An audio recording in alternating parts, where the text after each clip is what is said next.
ჩემო გამომწერებო, დღეს მინდა წარმოგიდგინოთ ჩემი სტუმარი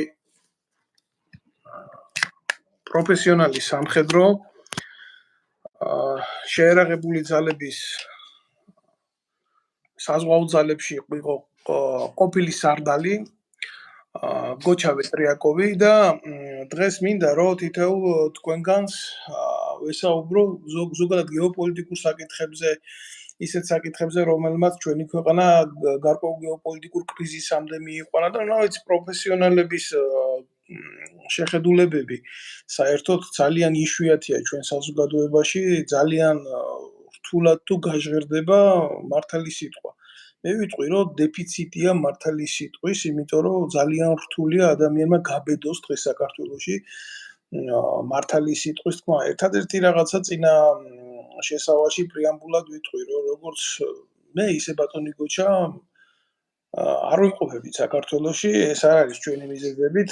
ბატონი გოჩას პოლიტიკური დევნილი სტატუსით აღიარებული პოლიტიკური დევნილი იყო ამერიკის შეერთებული შტატების მიერ, ისე როგორც მე ვარ საფრანგეთის რესპუბლიკის მიერ.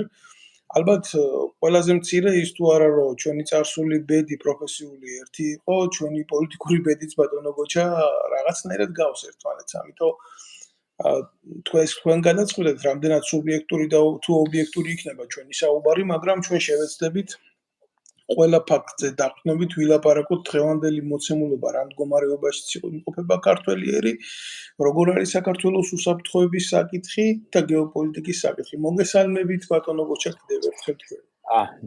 მოგესალმებით, მოგონდავით, დიდი მადლობა მოწვევისთვის, მივესალმებით თქვენს მაყურებელს, მენელს, კითხვებს, ჩემთვის დიდი პატივია თქვენთან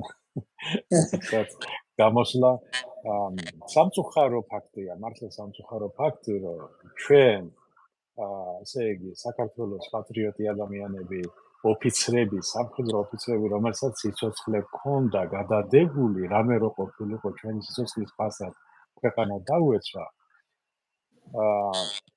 ვართ დევნილები და ადამიანები, რომლებსაც არანაირი შეხება არ ჰქონია და ეხლა მე ვერასოდეს ვერ წარმოვიდგენ, რომ ეს ადამიანები ოდესმე რაღაცას გააკეთებენ ისეც, რომ საკუთარი სიცოცხლე დადონ საშორზე, მემხედველობაში მათ დღევანდელი მთელი პოლიტიკური სპექტრი 1-2 გამონაკლისი შეიძლება იყოს, რომ გაწიროს საკუთარი თავი, გადადეს საკუთარი სამშობლოში. როგორც თქვენ, მრავალი ოფიცერი, თქვენ ვერ წარმოვიდგენთ, ამერიკაში ახლა მე ტეხასში ვარ და მარტო ვიყავისო.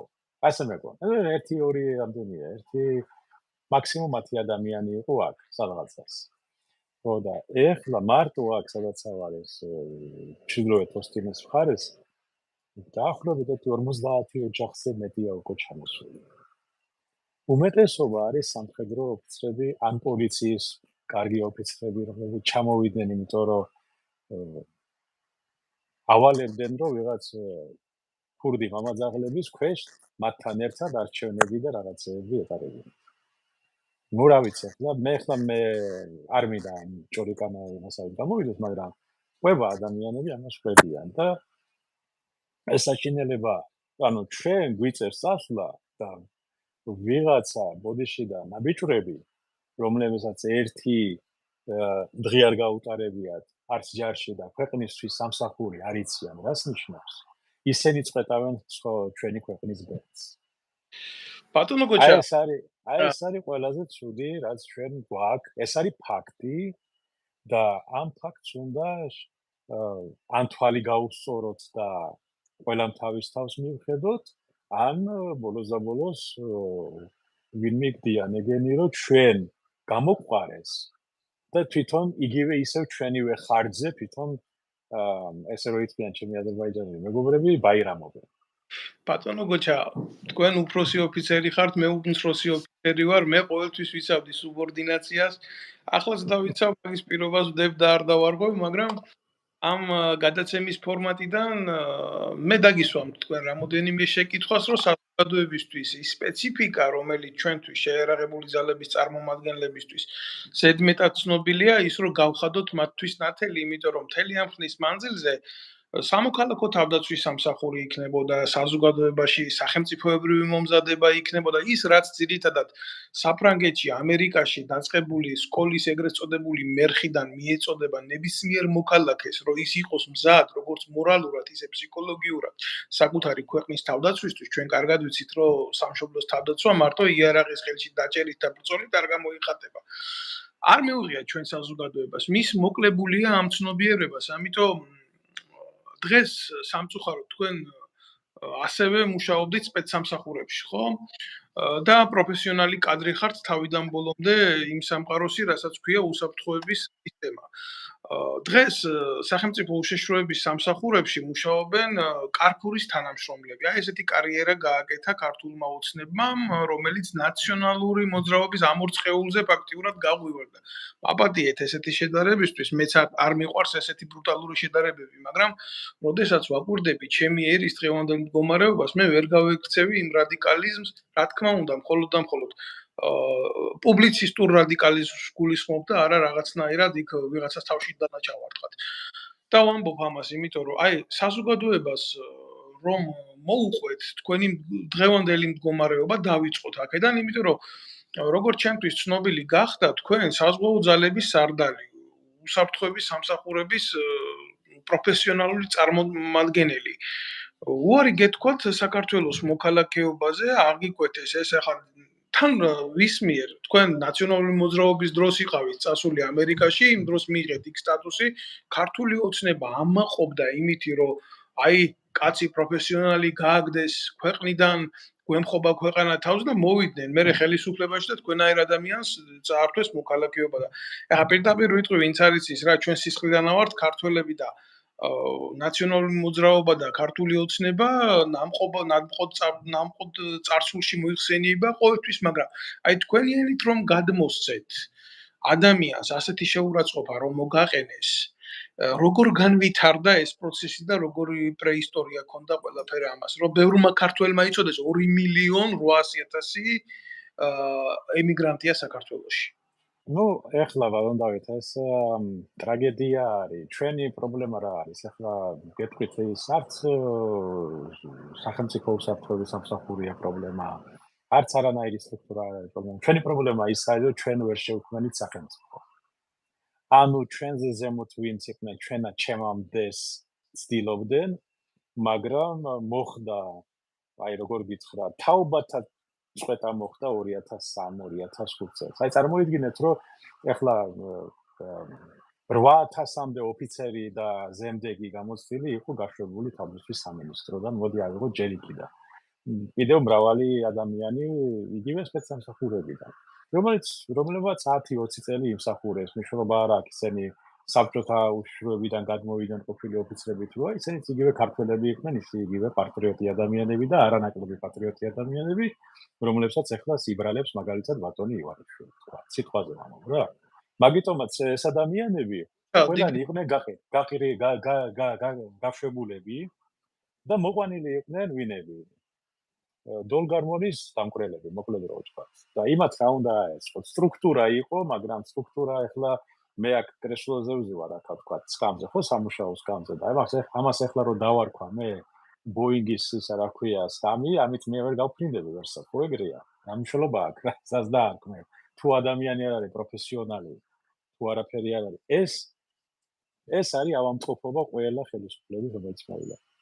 და ანუ მუშარგოლი, ვინც უნდა მუშაობდეს და რომელიც უნდა აკეთებდეს საქმეს, ის ჩამოაცილეს, მოიყვანეს მენახირეები და მე იმ მენახირეებს ვთხოვთ, რა საქმეს არ აკეთებენ კარგად, ან სწორად, ან როგორც კანონიერია. ანუ ჩვენ ვუჭერთ ვაშს და ველოდებით იმის ფორთოხლის წვენს ამ პირიქით. და არ არის, არ გამოვა. ეს პრობლემა დგას ყველგან. მე რო ვარი მეთქვა მოქალაქეობაზე, ეს არ იყო ის რა ქვია. ну თავიდან რა თქმა უნდა ნებისმიერი ადამიანი ვარ ქართველი მიიღებ ემოციურად რატო ამდენი წელი ემსახურე ქვეყანას რაღაცა რა ფიქრობ რომ გააკეთე რაღაცა ქვეყნისთვის და ვიღაცა ნაბიჯვარი ზის იქა და წვეტავს რომ შენ არ გიგუქნის მოქალაქეობა და მიგე ხო აი ესე მე ახლა ნაბიჯვრებს ვეძახის უყოლას ვინც ესე ფიქრობს საერთოდ მნიშვნელობა არ აქვს მე რომც კრიმინალი ვიყო თუ პროფესორი მაგას მნიშვნელობა არ აქვს ეს კონსტიტუციური უფლებაა ქართველი ადამიანის კონდეს მოქალაქეობა საქართველოსი რატო უნდა იყოს პრობლემა, ხო? მეშველობა არა და ისინი რასაც დებენ საფუძვლად ემიგრანტ ყველა მარტო მე არა ვარ. ანუ ემიგრანტების მიმართულებით, რომ ან ასე იგი ან ჯაშუშია, ან სპეცსამსახურებთან და მტრული სახელმწიფოს იმერთან დაახლოება, ეგეთი მუხლი არის, მე-16 მუხლის გეპუნქტი, ეგრეთ მიმსჯეს. თავად ჩაგეკითხე. ესე იგი, მუხლი წარმოიქმნეს მტრული სახელმწიფოს ხო, მტრული სახელმწიფოს შეიარაღებულ ძალებთან დაახლოებული პირი, ან სპეცსამსახურებთან, ეგეთი ფორმულირება აქვს მაგას. და ეხლა უყურეთ, ან კრიმინალი, ანუ მაფიოზი რაღაცა, ან რაღაცა, ეგეთი ვიხდი რა, ბოდიშს ვიხდი, დიდი ბოდიშით მაპატია. ფაქტები ამ ყველაფრის წარმოგიდგინეს უკვე რომ აგენტი და ეცით რა არის პრობლემა იმაში წარმოადგინო კაცო მოქალაქე რო ვიყავი და უნდა ვაგო პასუხი თუ ვარ დამნაშავე ვაგებ პასუხს რა პრობლემა არის ეს არის სისხლის სამართლის საქმე რაც არის საფუძველი მოქალაქეობის საფუძველისა რას მართლ ვაღწევი საქმე და წარმიდგინე ბრალი მორჩა მოქალაქე ვარ უნდა ვაგო პასუხი რაღაცა დავაშავე რაღაცა მაფიოზი ვარ. ნუ იმ პუნქტების მიხედვით, რაც არის. წარმოადგინეთ დაამტკიცე სასამართლოში. თუნდაც ეგეთივე სასამართლოში, როგორიც მანდა აქვს, ხო? მაგრამ მოქალაქეობა წართ ადამიანს უბრალოდ რომ არ მოგწონს და ამ დროს მიხვალ იუსტიციის სახში და რიგებია, არაბები, ინდუსები, ვიღა არ არიან ეგ მართლა ვერტყოთ არ გამოგოს უყოლარი, მაგრამ საქართველოს მოქალაქეს, რომელსაც ემსახურა ქვეყანას და სიცოცხლე მოხონა გადადებული რამე რომ მომხდარიყო რომ ჩართულიყო და დაეცვა ქვეყანა იმას ართმევ მოქალაქეობას და შემოყავ საზღვარგარეთიდან მაქსიმალურად უცხო ხალხის ტომები პირდაპირ ამ შემთხვევით რომელსაც ასახლებს შენს მიწაზე აძლევ ბინადრობის უფლებას და ესე იგი რა მოდის ეს არის მიზანმიმართული გარიყვა ქართული ენოვანი მოსახლეობის დაახლოებით კიდევ 800,000 ადამიანი უნდა გავიდეს საქართველოდან და მორჩა საქართველო აღარ იქნება მარტო დასახელება და საქართველო იქნება უბრალოდ აი რაღაცა ლუქსემბურგიც არ იქნება რაღაცა ისეთი ქვეყანა რომელსაც მართავს სხვა ბატონო გოჩა მოდით მე ასე გავაკეთებ საზოგადოებამ რო იცოდეს მე რა თქმა უნდა წლები ვიმსახურე საქართველოს შეიარაღებულ ძალებში და პირველ რიგში ჩემთვის ესაა პროფესიული ტკივილი, როდესაც ვეტერანს ესე და დამსახურებულ სამხედროს ესე ექცევიან. და საერთოდ მაგ შეკითხვები, როდესაც ესეთი დესტრუქციული საბოტაჟი მიდის საქართველოს მოქალაქეების წინააღმდეგ, სადაა ვეტერანთა დეპარტამენტი, სად არის სახალხო დამცველის აპარატი და ასე შემდეგ, ბევრი შეკითხვა შეიძლება გამიჩნდეს როგორც ადამიანს, როგორც მოქალაქეს, როგორც ვეტერანს და თადარიგის ოფიცერს, მაგრამ ყველაფერი რო გვერდზე გადავდოთ იქეთ, როგორც თვითონ უყართ პროკურატურაში თაროებზე შემოდება ამ საკითხების და დამტვერვა. მიჩნდება ძალიან პროფესიული შეკითხვა თქვენთან, თქვენ იყავით საზღვაო ძალების სარდალი რა. საქართველოს სახმელეთო ტერიტორიაზე ნაკლები მაინდამაინც არ არის სხვა, რომელიც წესით ეკუთვნის საქართველოს საზღვაო აკვატორიას, ხო ეს ასეა. თქვენ ძალიან ბევრი ფაქტის შემსწრე იქნებოდით თუ როგორ ხდება საქართველოს საზღვაო სივრცეების გამოყენება მეზობელი თუ არა მეზობელის მხრიდან. აი ახლა გავაკეთებ ფორმულირებას ამ შეკითხვას და დღევანდელი მდგომარეობით საქართველოს არ აყავს სამხედრო საზღვაო ფლოტი. ვინაიდან ის იქნა მოღალატეობრივად გაუქმებული და არ შევალ ამ სიღრმეებში ვის მიერ, მე მინდა რომ ეს განვიხილოთ თქვენთან და პლუს ამას მე როგორც პროფესიონალი უყურებ თქვენს ჩამოშორებას საქართველოს ოფიციალური სტატუსიდან, თორე სისხლით ვინ ჩამოგვაშორებს ჩვენი სამშობლოა და ვერასდროს ვერავინ, ხომ არ არის უფრო ღრმა ინტერესი იმისთვის, რომ მტრების ხელში აღმოჩნდეს საქართველოს საზღვაო სივრცეები, როგორც არის მაგალითად ანაკლის პორტთან ატეხილი ამბები დღეს ახლა აქტუალური თემები რაც არის პოლიტიკაში და ხო არ უნდათ ამით დისტანცირება მოახდინონ პროფესიონალების, რომ არ გაღვივდეს ეს საკითხი და ამ საკითხის მასირება საზოგადოებაში. მაგას გეტყვით ახლა მე გავიხსენებ იმ პერიოდს, ეს იყო 90 წელი. 90 წელს მე ჩავირიცხე სამხედრო საზღვაო მაღალსასწავლებელში, ეს იყო ნუ ვლადივოსტოკში. ეს იყო აი მაშინ 16-17 წელს ვიყავი. რომ შევედი და მაგრამ მაშინ ჩვენ ყველავე გაჟღანთილი ვიყავით საქართველოში, საქართველოს სიყვარულით და სულ ერთი სულოვნება იყო საქართველოში საერთოდ. დამოუკიდებლობის. მაგრამ მე ახლა როგორც ახალგაზრდა თინეიჯერი ჩავედი, სწავლა მინდოდა რაღაცა მიიღწია და ჩავედი. 91-ში რო ჩამოვედი და რომ მოვდიოდი საქართველოში, საზაფხულო დასვენება რო ქონდა ერთვიანი. ჩამოვედი და ძალიან ბევრი ოფიცერი, ბატონო დავით, ზემდეგი, ზოგი საზღვაო ქვეითებიდან, საბჭოთა ფლოტს ვამბობ, საზღვაო ოფიცრები, მარტო 36 სამხედრო დამსახურებული ქართველი ოფიცერი მსახურობდა შორეულ აღმოსავლეთში. 36 ეს მე რაც ვიცი. იქ რაც ყველა ქართველები მეტნაკლებად ვიცნობდით შორეულ აღმოსავლეთში ერთად.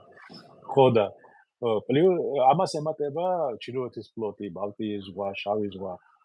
ყველა 80% მოდიოდა საქართველოში, რომ ჩამოსულიყო და საქართველოში შექმნილი იყოს დამოუკიდებელი შეიარაღებული ძალები. მე ვამბობ, არა მარტო ფლოტი, არამედ ავიაციაც, სახმელეთო.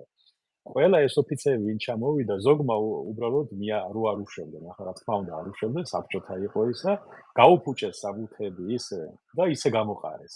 მithom გამოყარეს, ასე ვთქვათ. და აი ცუდი ოფიცერი იყო, შვამდა რაღაც საქმეებს უფუჭებდნენ და ისე უშევდნენ.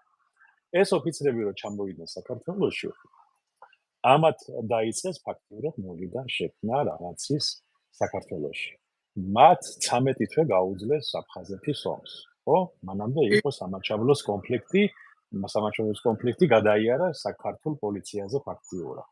ქართულმა პოლიციელები და პატრიოტი ადამიანები ცდილობდნენ რაღაც, მაშინ არ იყო ჯარი, თქვათ იყო ეს რაღაც ფორმირებები. იგივე აფხაზეთის დროს, აფხაზეთის ომის დროს, აფხაზეთის ომს არ დავარქმევ, მაგას დავარქმევ რუსეთ-საქართველოს ომს. მაშინ ეს ამ ომში აი ეს ოფიცრები, რომლებიც მსახურობდნენ იქ საბჭოთა ფლოტში, ფლოტი იყო თუ ჯარი იყო თუ ავიაცია იყო თუ სპეცსამსახურებიც, მათ შეაკავეს, ახლა როგორია ჯარი არ აკავა, ახლა ომში ფაქტიურად ფორმირდებოდა საქართველოს შეიარაღებული ძალები. მოდი დავარქვათ ამას თავის სახელი. საქართველოს შეიარაღებული ძალები ჩამოყალიბდა ფაქტიურად 91-93 კონფლიქტის დროს. აი წლებში, როდესაც იქნებოდა ბატალიონები, ცალკეული ქვედანაყოფები, ცალკეული იქნებოდა ყველაფერი ნოლიდან ფაქტიურად. და იმათ შეძლეს ორგანიზებული რუსული მართვის ქვეშ ყოფი შეიარაღებული ფორმირებები და რეგულარული ჯარები, ასევე ჯარის ნაწილები შეეჩერებინათ 13 თვის განმავლობაში. რა მოხდა შემდეგ? შემდეგ დაიწყო მათი დისკრედიტაცია. როდესაც ომი კონფლიქტი დასრულდა და სანამ სამშვიდობო მოლაპარაკება მიდიოდა, ნელ-ნელა მიდიოდა მათი დისკრედიტაცია. ზოგს კორუმპირებულს ეძახდნენ, ზოგს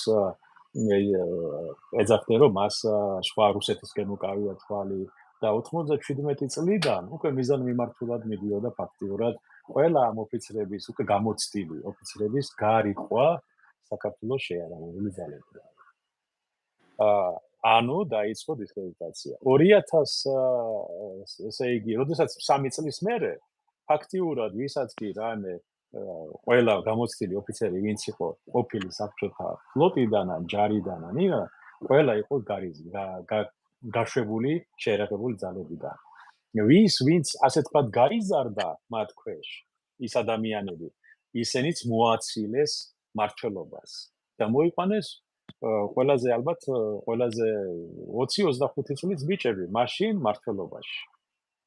და ახალგაზრდები, გამოუცდელები, ან პოლიციიდან გადმოხდათ კადრები, ან პროკურატურიდან მოხდათ კადრები და ეხლა შეხედე უბრალოდ დააკვირდი ბატონო დავით, არ უნდა მაგას. გენშტაბის უფროს რა გამოცდილება ჰქონდა მაშინ 2008 წლის მდგომარეობით. გენშტაბის უფროს მაშინ მე, ამ ადამიანების დანაშაული ჩემ თავზე ვიგემე ეხლა ბატონო გოჩა, თქვენ მაშინ შეიარაღებულ ძალებში ოფიციალურად არ იყავით, ხო? მე უკვე აქ ვიყავი. ეს ისტორია ალბათ ყველამ საკუთარ უნდა გაიაროს რომ მიხვდეს. უბრალოდ მე მინდოდა თქვენთან მეკითხავ, საუბარი ჩვენ სამხედროები ვართ და ყოველთვის ჩვენი მტკივნეული თემისკენ გაგვირვის, საზოგადო თემისკენ, იმიტომ რომ როდესაც სამხედრო მოსამსახურე ყალიბდება და იზრდება, მას ამზადებენ როგორც სამხედრო მოყვანილ. აი მინდა ბოდიში შეგაწყვეტინე ბატონო დავით. ეხლა უყურე რატომ მომყავდა აქ საიდან მომყავდა. ანუ შეიარაღებულ ძალებში ისევე როგორც ალბათ სხვა სამინისტროებში მოხდა თაობათა წვეტა. ანუ მოვიდნენ ახალგაზრდები და მათ გამოცდილება არავინ გადასცა. აი მაგი მინდა თქვა, მე იმას არ ვამბობ, რომ ვინაი დამნაშავეები არიან თუ არა. ისინი უდანაშაულოები არიან. გეტყვით რატომ? მათ არ იცოდნენ, რას ხელმძღვანელობდნენ. მათ არ იციან, ელემენტარულად აიღეთ ნებისმიერი ადამიანი. ეხლა გენშტაბის უფროსი აიღეთ და დასვი. თქვენ წავწინა შეეკითხე, დამიხატე 20-ეული თავდაცვაში. გააკეთებს? ბატონო გოჩა, ეს ჩემი მტკივნეული საკითხია საერთოდ თავდაცვის სამინისტროზე ლაპარაკი, იმიტომ რომ როგორც ოფიცერმა კი არა, არამედ როგორც მოქალაქე, მე 2017-18-19 წლები როგორც არასამთავრობო ორგანიზაციის წარმომადგენელი ვსწავლობდი იქ მიმდინარე სიტუაციას და აქედან შემიძლია მასალები და კონკრეტული кейსები განახოთ, რა უბედურება ტრიალებდა, თუმცა იმაში ვერ დაგეთანხმებით, რომ მათი ბრალი არაფერი არ არის. არცოდვა ჯარში ესეთი რაღაცა არ მოსულა პირდაპირ გეტყვით, იმიტომ რომ ომი არის ისეთი მდგომარეობა, ისეთი ფორს-მაჟორი, რომ შენ ამისთვის როგორც სამხედრო, როგორც გენერალური შტაბი, როგორც სახელმწიფო ემზადები მშვიდობიანობის დროს. ამისთვის შენი მოსახლეობა, შენი მოქალაქეები უკანასკნელ კაბიკს იღებენ, რომ მათ არ მოუწიოთ სხვა არმიის მიერ მერე შემდეგ ბატონობა და მათი შენახვა. ეს არ არის გამოსავალი. ადამიანები ირჩევენ თავის გზას, ხდებიან სამხედროები, ისინი ფიცს აძლევენ თავის სამშობლოს და დანაშაულის არ ქონის განცდა თუ ვინმე საქმე დღეს თავდაცვის სამინისტროში ესაა ღმერთის შეურაცხყოფა იმ ღმერთის, რომელმაც ჩვენ ამდენი ხნის მანძილზე მოგვიყვანა. მე ასე ვფიქრობ. თუმცა როგორც სახელმწიფო დონეზე მე ასევე მივიჩნევ, რომ პრობლემაა ქვეყანაში, როდესაც არ არსებობს სამხედრო პროკურატურა. ჩვენ გვაქვს სახელმწიფო, ჩვენ გვაქვს თავდაცვის სამინისტრო, ჩვენ არა გვაქვს სამხედრო ტრიბუნალი, არა გვაქვს სამხედრო პროკურატურა. მე მინდოდა თქვენთვის მეკითხა, თქვენ 90-იან წლებში წამოდით არმიიდან, ძალიან იშვიათი იყო მაშინ და ალბათ ბევრისთვის საამაყოს იმ დანაყოფში მსახური, სადაც თქვენ იყავით, ხო? წამოდით პატრიოტული მოტივებით. რა დანაყოფი იყო ეს? მე დავამთავრე 95-ში და მაშინ შეიძლებოდა ოფიცრების გადმოყვანა შეერაღებულ ძალებში. ვერ ხერხდებოდა ჩემი გადმოყვანა. არ ვიცი რა მიზეზით იყო, კადრების სამსახურიდან გამომდინარე, საქართველოს კადრების სამსახური ვერ აკეთებდა თუ ბიუროკრატია იყო თუ რა იყო. მაშინ ცხონებულმა ადმირალმა ჯავახიშვილმა თხოვა, რომ გავჩერებულიყავი, ჯერ კიდევ მომსახურა იქ, მინდოდა გამოცდილება, სანამ ის მოაგვარებდა ამ საკითხს. მაშინ მომიწია მე განაწილება სპეციალური დანაშაულების ატომურ წყალქვეშა ჩილოეთში. თქვენი მომსახურება. გემზე მსახურობდით, ხო? კი, 2 წელი გავატარე, ვწდიდით ახალ-ახალ ტექნოლოგიებს, ის იყო კვლევითი ატომური წყალქვეშა. ისეთი რიცაც ამაყობენ ახლა რუსები, ზოგადად ვიცი რა. ამიტომ ეს ყველაფერი არის ის დიდი სისტემა იყო. მაშინ გრევა მიდიოდა ჯერ კიდევ იქ არ იყო, მაგრამ 97-ში რომ ვეღარ მოხერხდა ვერაფერი, მე დავწერე პატაკი და დავანებე სამსახურს თავი და წამოვედი, იმიტომ რომ ახლა ჩემი ოჯახი საქართველოში, ყოველანი საქართველოში იყვნენ, ნუ დაბრუნებულიყავი საქართველოში, ეს აზრი არ იყო. სხვათა შორის თაობამ, რომელმაც ეს თქვენი თაობა არის, რომელმაც მე გამზარდა როგორც სამხედრო ოფიცერი და მე დავამთავრე სამხედრო სკოლა, შემდეგ სამხედრო აკადემია, შემდეგ იყო 2008 წლის ომი და შემდეგ დაახლოებით 10 წელი არმიაში სამსახური. ყობა ბერიძე იყო ესეთი კათედრაზე მასწავლიდა, შემდეგ სამხედრო აკადემიაში ეს პიროვნება, როდესაც ასევე წამოვიდა თქვენსავით, რუსული არმიიდან. პირველი რაც მივიდა მერაბ კოსტავასთან და უთხრა რა გავაკეთო, მაშინ უთხრა ის რომ წადი იქედან და დაბრუნდი საიდანაც წამოდი, იმიტომ უახლოეს მომავალში საქართველოს შეერაღებულ სახელმწიფოს დაჭირდება პროფესიონალი კადრები, ვინც გაზრდის თაობას. ეს პატრიოტული ხედვა იყო. პატრიოტული ხედვა, რომ ქვეყანას უნდა ყოლოდა ძლიერი შეერაღებული ძალები და მე გავიხსენებ ერთ პატარა, თქვენის ნებართვით გავიხსენებ ერთ პატარა შემთხვევას, როდესაც 2018 წელს შევხვდი თბილისში გერმანიის სამხედრო ატაშეს, გავიხსენებ მის სახელს, ეს იყო ფრანც იოსებ ნოლტე. და მე მასთან მქონდა გარკვეული საუბარი რამოდენიმე ადამიანთან ერთად, სხვათა შორის უშიშროების თანამშრომლები იქ ყავის მსმელებით მithვალთვალებდნენ, ვითომ სასწაულს ვლაპარაკობდი რაღაცას და მქონდა იმ განვითარებაზე საუბარი, როდესაც გერმანიის სახელმწიფო უკვე საბჭოთა კავშირის გასვლის შემდეგ რა გამოცდილებით აითვისა ის რესურსი, რომელიც ფერგესა და GDR შორის არსებობდა როგორც სამხედრო ძალები.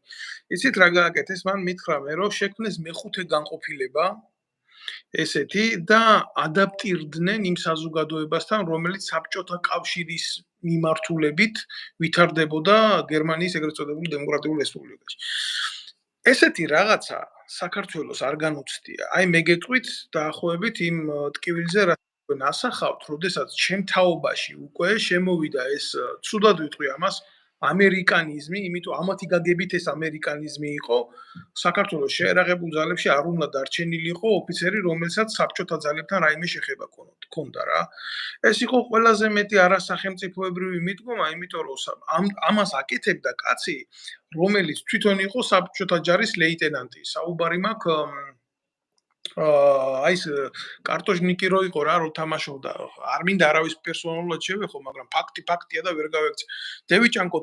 დევი ჭანკოტაძე იყო სათავეში და ეძებდა ხალხს, ვინც იყო საბჭოთა ჯარში ნამსახურები და წიხლით ყრიდა არმიიდან. ეს იყო ცოდვა. თუ შენ საბჭოთა დროს იყავი არმიაში ნამსახურე, ვინ ეკითხებოდა სად იყო, როგორ იყო, რა გამოცდილება ჰქონდა, არასოდეს არ დამავიწყდება ბატონო გოჩა, როდესაც J1 დეპარტამენტში ეს კადრების სამსახური შევედი და აი ამ ხალხის პირადი საქმეები გადმოყრილი და ფეხებით დადიოდნენ ზედ. ჩემთვის ეს იყო უზარმაზარი ტკივილი, რაც ვნახე. ახლა მე მივტირი რას, იცი? მე მივტირი იმას, რომ ადამიანებმა, რომლებმაც შემდეგ ჩაიბარა ძალოვანი სისტემა, არასახელმწიფოებრივი მომზადება, არასაბრძოლო გამოცდილება, არა მორალი და ადამიანობა, მათი პირდაპირი და მთავარი ღერძი იყო მონობა და კერპიზმი. გასაგებია მეთაურის პატივისცემა, სუბორდინაცია, მაგრამ ადამიანს, როდესაც არ აქვს სახელმწიფოებრივი განათლება, რომელმაც არ იცის რა ღირებულებებს ემსახურება, რა არის მისი პირდაპირი მოვალეობა, რა არის მისი უფლება, რისი უფლება არ აქვს, მერე ის ხდება რობოტი რა. და აი ესეთი რობოტები დაკომპლექტდა შემდეგი ფორმა შეიარაღებული ძალებისა. და საბოლოო ჯამში ჩვენ მივიღეთ ძალიან მძიმე ვითარება რა. მე მსხვერპლი ვარ მაგ სიტუაციის პირდაპირ, მე სამჯერ ვიქენი დათხოვნილი ნაციონალური მოძრაობის მიერ ჯარიდან და ხო, მერე შემდეგ ქართული ოცნების მიერ ხიდაშელმა დამითხოვა პირადად. იცით რა არის პრობლემა ამაში კი არ მდგომარეობს. თქვენ ვერ მოძებნიდით შეერაღებულ ძალებში ადამიანს, ჯარისკაცი.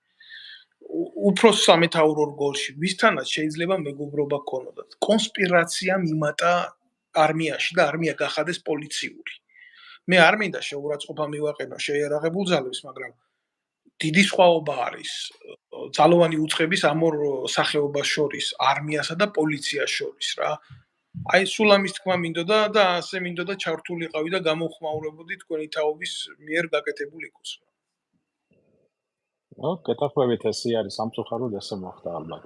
მე ახლა ვერაფერს ვეღარ დავამატებ ამას, მაგრამ ეს ტრაგედია არის ქვეყანაში, გაუნათლებლები, ბრბოები, რომელსაც ახლა მეტი არაფერი არ დარჩენია ცხოვრებაში, განათლება მაგათ არ აქვს, არაფერი მაგათ არ აქვს. ჯარი ფაქტიურად ჩვენ ახლა დაგვანილი ყავს მინიმუმზე, რაც შეიძლება. ეგრე გამოდის. ნუ აქედან რაც ჩანს ეგრე არის. და ჩვენ არა გვაქვს ავიაცია, არ ყავს ფლოტი. ამას ემატება ის, რომ გავიგე, რომ დევნიან ოფიცრებს, რომლებიც იბრძვიან უკრაინაში. ნუ ეს ჩვენი ქვეყნის ტრაგედიაა. მაგას უკვე არაფერი ეშველება. ეს ამას მხოლოდ დრო უნდა.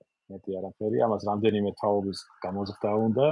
შემდეგ ერთი 30 წლის მერე შეიძლება მოვიდეს თაობა განათლებული, რომელიც უკვე ობიექტურად შეაფასებს ისტორიულ პროცესებს, რომელიც ეხლა ამ დღევანდელი დღეისთვის მიდის და თავის სახელებს დააქმნას ყველაფერს.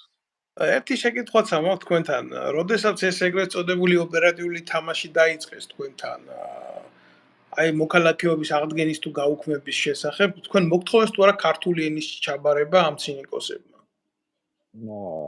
კი, ეს კანონი ითხოვს ფოთაშორის, ახლა რაც არ უნდა ჩააბაროთ ქართული ენა, რა თქმა უნდა. ირანელი ხართ თუ რა? ვერ გავიგე? რომელი ნორმა ითხოვს? ირანელი ხართ, არაბი ხართ, არანატურალიზირებული? არა, კანონი არ განსაზღვრავს სამწუხაროდ ქართული წარმოშობის სახარ თუ ირანული თუ სხვა უნდა ჩააბაროს ქვეყანა კანონით ეგრე არის. ხო, სხვათა შორის, როდესაც მაგ კანონს იღებდნენ ბატონო გოჩა, მაშინ მქონდა მაგის საშუალება დავსწრებოდი ამ პროცესს პარლამენტში. სურაბიშვილიც იქ იყო და ასე შემდეგ, ბევრი იყვნენ, მაშინ ერთად იყვნენ. აი მაპატიეთ ბატონო დავით, ერთ მაპატიეთ დავამატებ ამას. მე ახლა ჩემი კომპანია მაქვს 2013 წლიდან. მე ახლა სხვა კომპანიასთან ერთად მუშაობდი და მე ახლა ველოდებოდი ამ კანონს მხარს უჭერდი სხვათა შორის, მაშინ ქალბატონ პრეზიდენტს, ეხლა მაშინ დეპუტატი იყო ხარსები, მაგ კანონის მიღებაში, რომ ასეთ მდგომარეობაში არის 2 მილიონი ემიგრანტი. რომ საქართველოს სამშობლო რატო უნდა დაკარგოს, ხო? ჩვენ მუშაობთ აქ, მნიშვნელობა არ აქვს, რასაკეთებ. მრეცხავად მუშაობ მომლელად თუ ადვოკატი ხარ თუ რაღაც პოლიტიკოსი. ყველა ადამიანი 90% საქართველოს წამოსული ადამიანი ეხმარება საკუთარ ოჯახს და უწევს აქაური წესებით რომ იცხოვროს. მნიშვნელობა არ აქვს საფრანგეთი, ამერიკა არის თუ რუსეთია თუ რომ ჩვენ შესაბამისად ამ ადამიანები ვინც არიან გაწამოსულები რატომ უნდა დაკარგონ სამშობლო? ეგ კანონი იყო კარგი. უნდა სამშობლოს უნდა შეუნარჩუნდეს მოქალაქეობა ყველა საქართველოს მოქალაქეს. და მაგას ველოდებოდი მაგის მიღებას. და მაგიტომ მე გავიადილე, ასე ვთქვათ, მე მივიღე მხოლოდ ამერიკის მოქალაქეობა, იმიტომ რომ საქმე მოითხოვდა. მესმის თქვენი, მაგრამ თქვენ არიცით იქ რა მოხდა მაგ კანონის ეგრეთ წოდებული კანონის მიღების პროცესში, იმიტომ რომ ეს გაკეთდა დახურულ კარს მიღმა. პარლამენტში უშიშროებამ გააკეთა მოხსენება, დაიხურა შეხვედრა. ვესწრებოდით, მაშინ კიდე მიშვებდნენ პარლამენტში, მერე უკვე თქვეს რომ ამის დაშვება არ შეიძლებაო პარლამენტში, გამოვიდა გომელაური იყო უშიშროების მინისტრი და დაიწყო ბოდიალი. ესე იგი თქვენ წარმოიდგინეთ, იცით რისი ეშინოდა, უშვებდნენ ირანიდან, განსაკუთრებით ირანიდან მოქალაქეებს, ირანის მოქალაქეებს და უშიშროება დებდა, რომ ამ მოქალაქეების გადამოწმების არანაირი რესურსი არ ქონდათ, ვინ შემოდიოდა ქვეყანაში რა. და ეს ვერ დამალდა გომელაურმა, იმიტომ რომ კითხვა-პასუხის რეჟიმში მიდიოდა დიალოგი და მაშინ სხვათა შორის ზურაბიშვილი ძალიან ბედნიერად იქცეოდა ქართულ ოცნებასთან, მე საერთოდ არა ვარ ვინმეს გინების მომხრე, არა ვარ ვინმეს ლანძღვის და კრიტიკის მომხრე, მაგრამ როდესაც ადამიანი ერთ წუთს სხვა აზრის არის და მეორე წუთში არ იზიარებს იმ პასუხისმგებლობას რა, რაც შედეგიც დადგა პარლამენტარი რო ხარ და რო ხარ მით უმეტეს პრეზიდენტი, შენ უნდა გქონდეს იმხელა ჭვრეტა შენ საზოგადოებაში, რომ იცოდე, რომ ნატურალიზაციის წესით ყოფი ქართველი, რომელიც არის დაბადებული დედით, მამით, წლების მანძილზე ნაცხოვრებია შენს ტერიტორიაზე, მით უმეტეს 8 წელი აქვს შენი სახელმწიფოსთვის, შენ იმას ასეთი შეურაცხყოფა არ უნდა მიაყენო და არ უნდა უთხრა წადი და ქართული ენა ჩააბარე. თვითონ არ იცის ქართული ენა. პირდაპირ გეტყვით, აგერ მაგის მაგან, აი მე საფრანგეთში ვცხოვრობ, აღიარებული პოლიტიკური დევნილი ვარ, ხო? მე ჩამაბარები ეს ფრანგული ენის გამოცდები, მანამდე სათანადო დონეზე არავედი აქ და მე უფრო კარგად ვიცი ფრანგული ენა, ვიდრე სალომე ზურაბიშვილმა ჩვენი მშობლიური ენა იცის ქართული. და მისი გადაწყვეტილება მე მაგალითად მიკვირს იმ ჯგუფის, რომელიც თქვათ სალომე ზურაბიშვილთან იმყოფება ამ წუთას, იმიტომ რომ მე ვიცი იქ არის დავით თევზაძე, ძალიან სერიოზული სამხედრო, ძალიან სერიოზული ხედვის ადამიანი, ახლა ვიღაცას მოსწონს, ვიღაცას არ მოსწონს, ვიღაცას გოჩავედრიაკოვი არ მოსწონს, ვიღაცას დავით ნემსაცი არ მოსწონს. სახელმწიფოებრივი ხედვით მას შეუძლია ყველაფერი ეს დაინახოს. და მჯერა რომ ამ ყველაფერს უყურებს. ალბათ უნდა როდესაც მოხდა ესეთი დესტრუქცია, ხო, რატო ბრუტალურად არ ერევა სალომე ზურაბიშვილი ამ ყველაფერში და რატო არ აჩერებს ამხელა დესტრუქციის პროცესს. მე მაგალითად ეს ძალიან მიგვს, არ დაგიმალავთ ამას და იქ თვითონ პარლამენტში დახურულ სხდომაზე იქ ისეთი მარაზმი ხდებოდა, აი იცით როგორი მარაზმი ხდებოდა, როგორც თევზაძემ წარმოადგინა უსაფრთხოების საკითხთან დაკავშირებით ხედვა, ამას დაესწრო სესიაშვილი და მოიყვანეს ვიღაცა ქალი, რომელმაც ისეთი როგორ გითხრათ, ისეთი დამამცირებელი შეკითხვები დაუსვა მაშინ თევზაძეს, ხო? მე მის მაგივრად შემწვა და სურვილი მქონდა დამეტოვებია დარბაზი რა. სრული ვაკხანალია არის.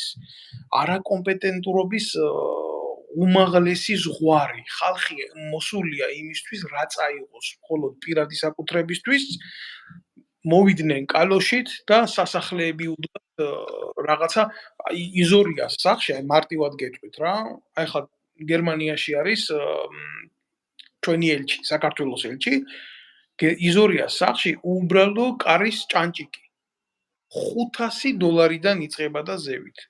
ბიჭო, ამას ხო უბრალო საზოგადოება იხდის ასეთ გელტაციაობას.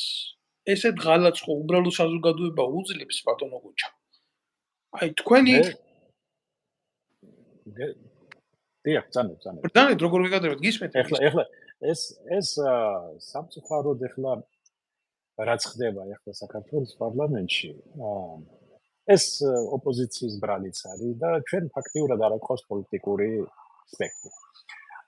მოდი ჯერ კიდევ უკან დაუბრუნდეთ, როცა მოქალაქეობას რაც ეხება და გომანაურმა მაშინ სწორად თქვა, რომ ვერამაც ვერს და უნდა შემოწდეს, მაგრამ ეს იმას კი არ მიუთითებს, რომ ჩვენ უნდა ჩვენ მაგარი ყავს თუ ცუდი თუ როგორი შროება ან უსაფრთხოების სამსახურები, ჩვენ არ გვაგვაჩნია უსაფრთხოების სისტემა, როგორც ქვეყნის შიგნით, ისევე ქვეყნის გარეთ.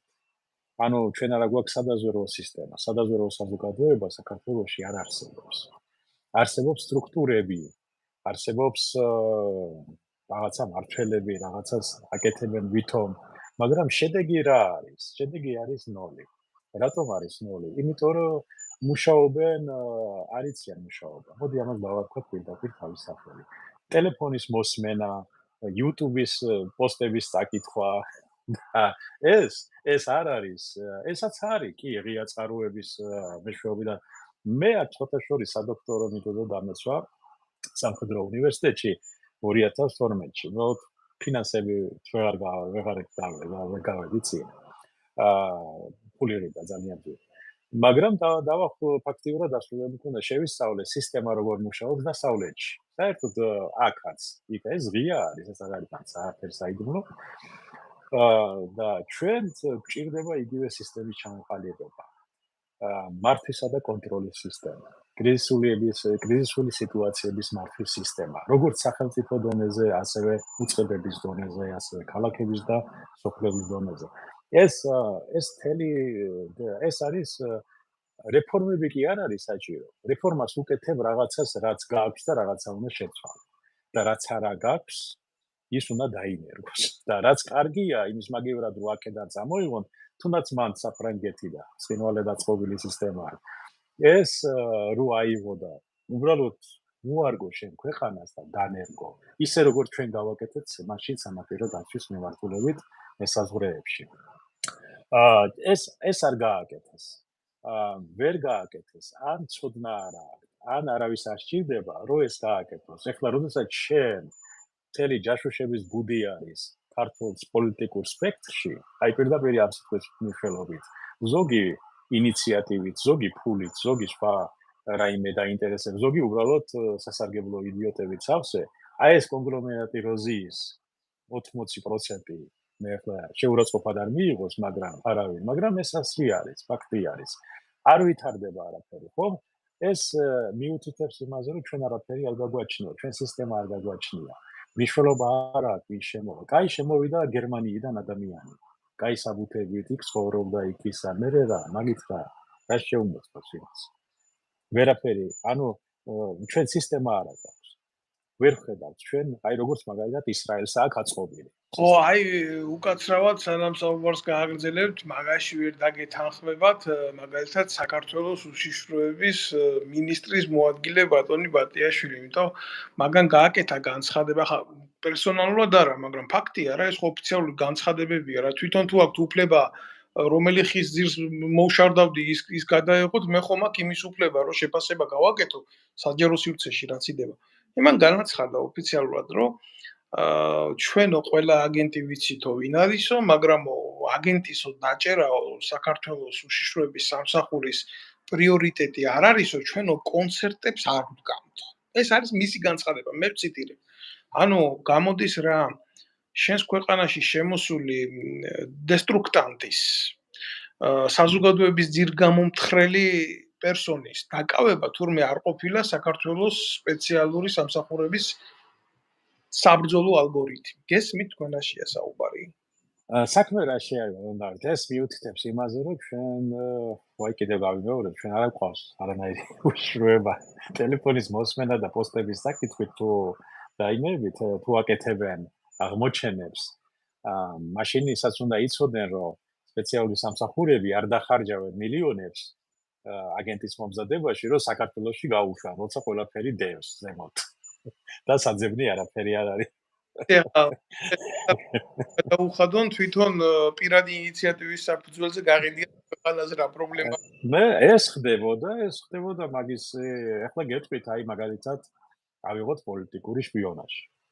პოლიტიკური შპიონაჟი რა არის? პოლიტიკური მისწრაფებების, პოლიტიკური მიზნების გამჟღავნება უცხო სახელმწიფოს ვთქვათ, არასასურველი სახელმწიფოს ან გინა მეგობრული სახელმწიფოს ხელმძღვანელობას უაცნო. რას აპირებ? ნებისმიერი პოლიტიკური გადაწყვეტილებები რაღაცა უნდა იყოს დაფარული, რომელიც ქვეყნის ინტერესებში შედის. ამ დროს პარტიები ჩამოვლენ, გინდა ბრიუსელში, გინდა ვაშინგტონში დაეწყობიან ქათმებივით და დაიწერენ კაკანს ყველაფერზე, რაც იციან და რაც არ იციან. განსაკუთრებით ერთმანეთის საწინააღმდეგო.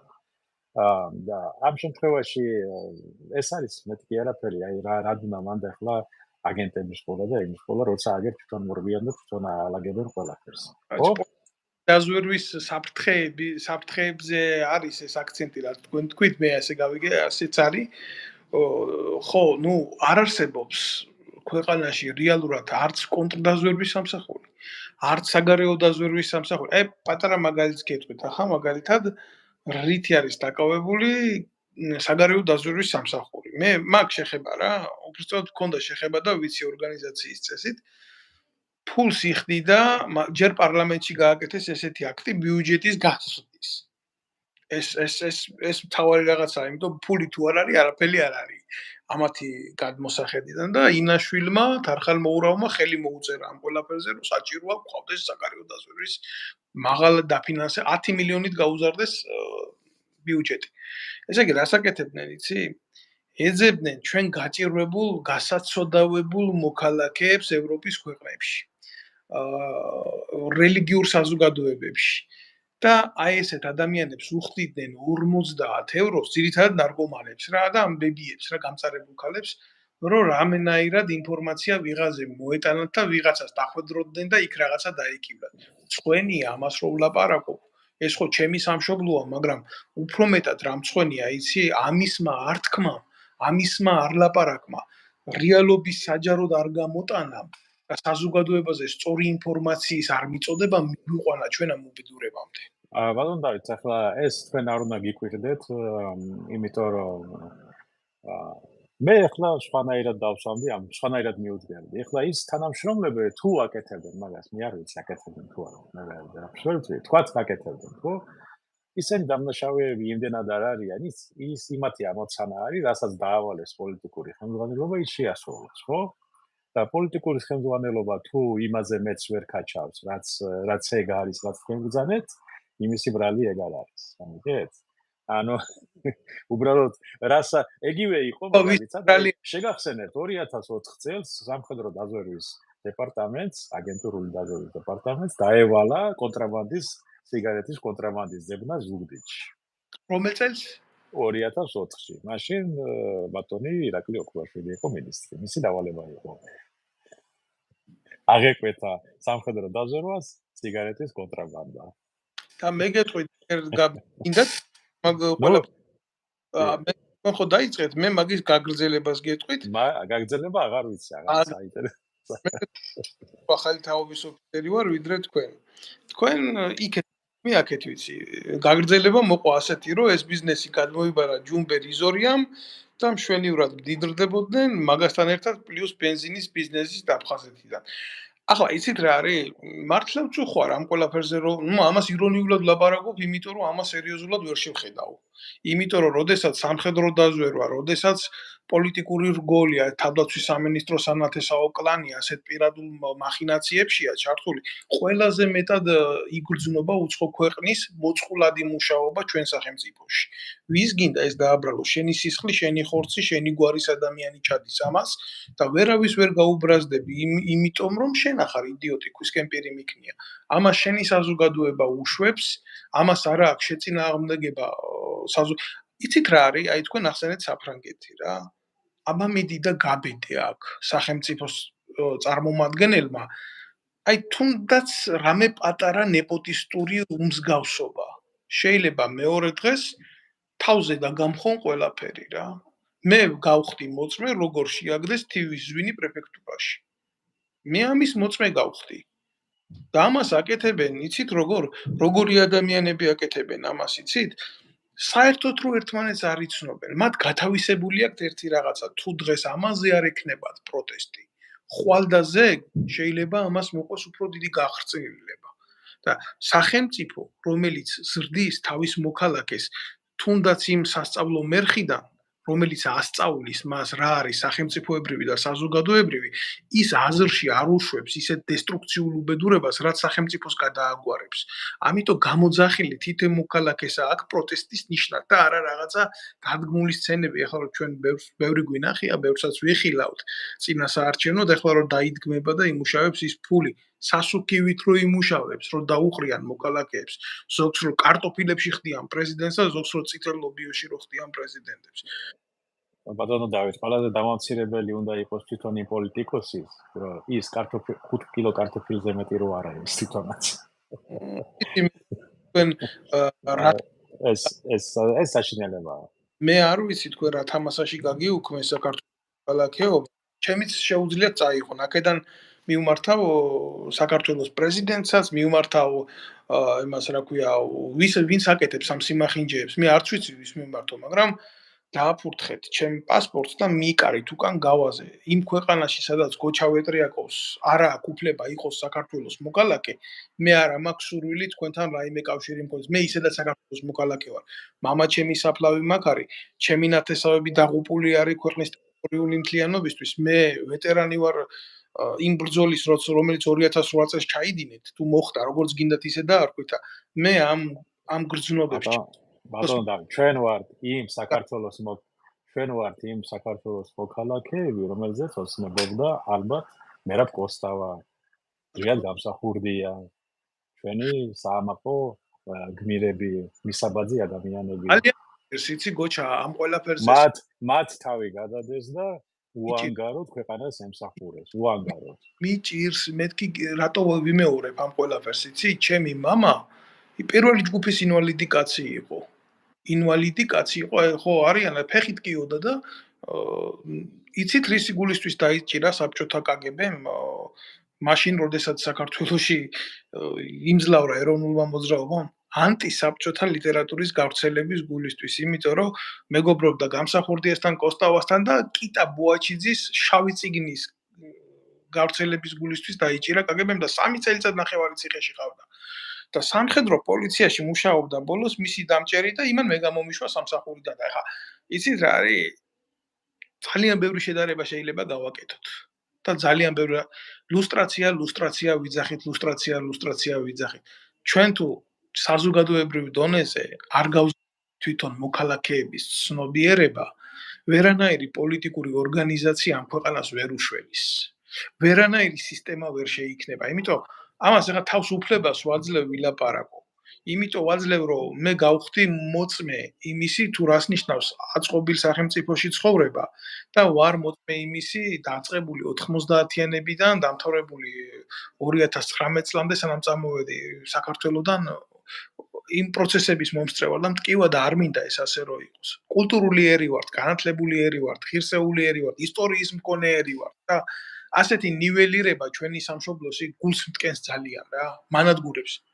აი მხოლოდ იცით რა არის? აი თქვენ მართალი ეგრი არის, მაგრამ დაიწყე ყველა ქართველ ადამიანს ანადგურებს, ვინც მნიშვნელობა არ აქვს, ვინც სად არის და რა არის.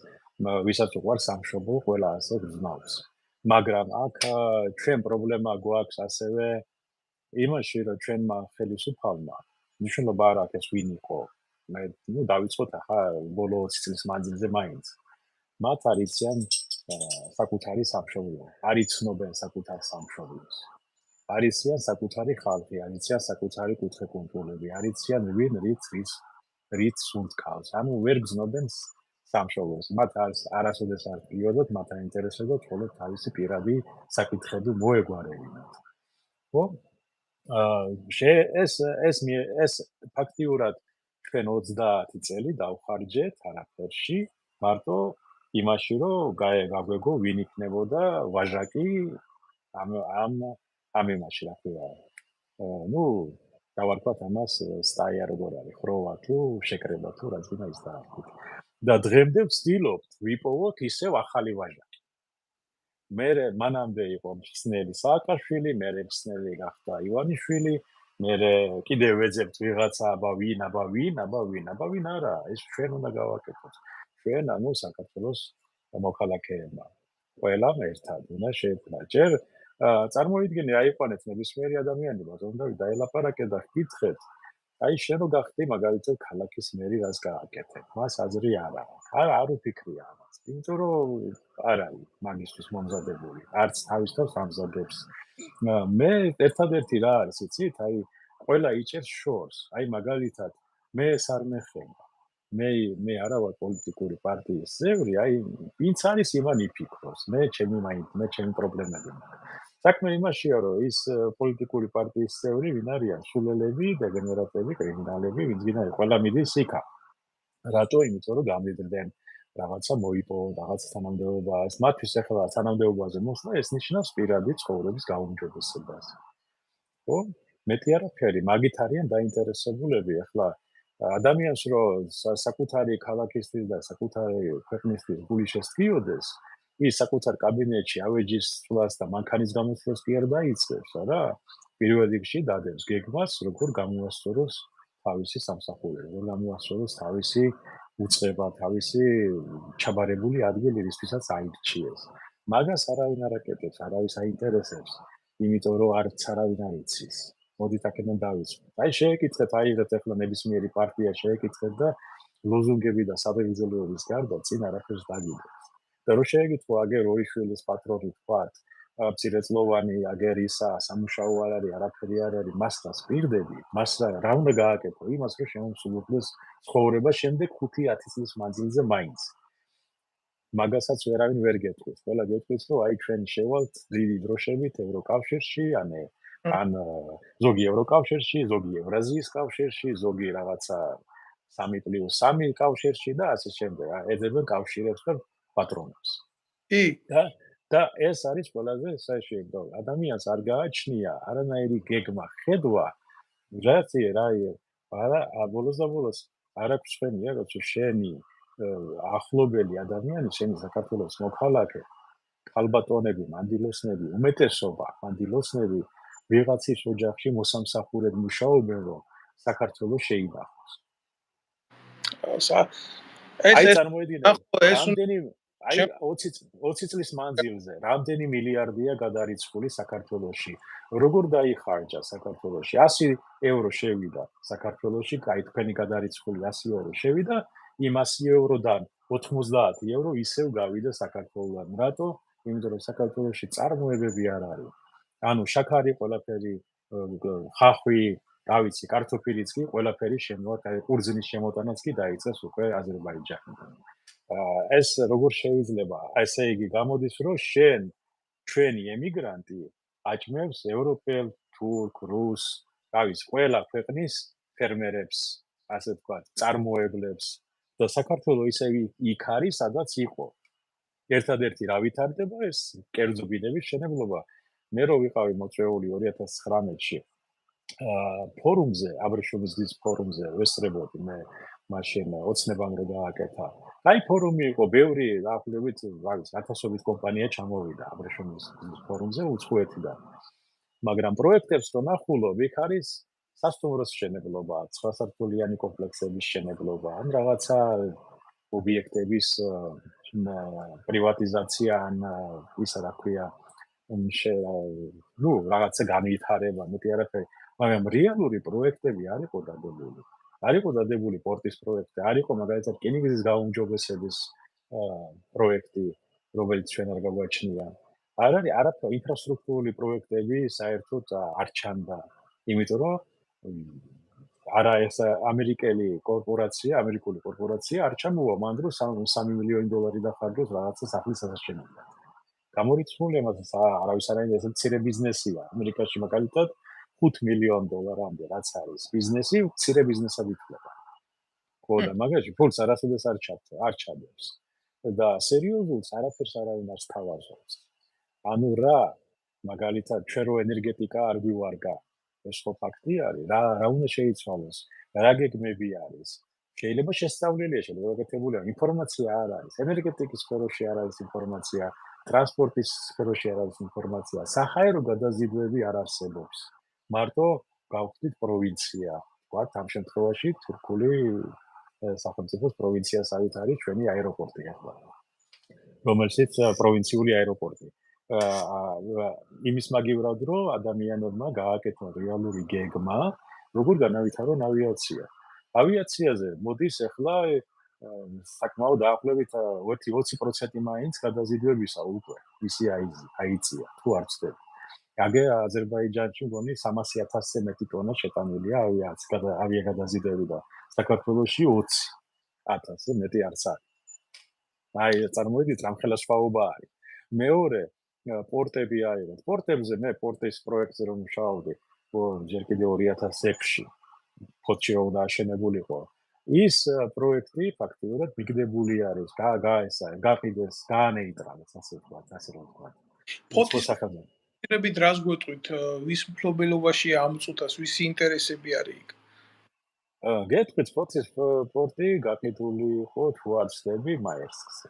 მაგრამ მაერსკს საკონტეინერო გადაზიდვების მეტი არაფერი აინტერესებს. მას ეს მისი არის და პორტიც კიდე ახლა ისეთი პორტი არ არის, ფოთის პორტი, რომ იქ სერიოზული ხომალდები ან გემები შევიდნენ. სერიოზული მეხილველობაში მაღალი ტონაჟის. შესაბამისად, მათ ეს არ აინტერესებს იმას, როგორც არ უნდა ახლა იწვალონ, იმაზე მეც ვერ გააკეთებენ, რაც არის. შესაბამისად, მოითხოვს ახალი პორტის აშენება. საზოგადოებას აინტერესებს ძირითადად საზღვაო მიმართულებაზე, ბევრი რამე ახლა ანაკლის სპორტთან დაკავშირებით ადახილი ეგრეთ წოდებული სკანდალია ხაზარაძის. თქვენ როგორ გგონი, პირველ რიგში მაინტერესებს მე პირადად ის ობიექტები, სამხედრო ობიექტები, რომელიც სანამ გაუქმდებოდა საქართველოს საზღვაო ძალები, იყო თქვენ დაქვემდებარებაში, როგორც არის დღესაც არის ეს ობიექტები. ყველაფერი გაყიდულია, მოზიდა, გადაცემულია კერძო კომპანიებს. ეს სააკაშვილის დროს. როგორ გაყიდულია, ხო? კი. და რა ვიცი, თქვენ გედავებიან იმას უცხო ქვეყნის სამხედრო ძალებთან რაღაცა თვითონ სამხედრო ობიექტები გაყიდეს. ადამიანებმა ვინც ეს გააკეთა მაშინ ნაციონალური მოძრაობის აქტიური წევრები იყვნენ, მათ წარადგინეს ინიციატივა. საერთოდ ფოთის რეგიონში, ბათუმში, ერთი სანაპირო თლიანად ეს იყო საბჭოთა კავშირიდან რომ დარჩა, სახელმწიფო სასაზღვრო ან თავდაცვის სამინისტროს უწყების ქვეშ. და მე ეს რომ განვითარდა, კი, რაღაც ობიექტები არ იყო საჭირო, ზედმეტიც იყოს და ეს უნდა განვითარდეს ზღვისპირეთი, პატარა ქვეყანა ვართ, საბჭოთა კავშირი აღარა ვართ, თქვა.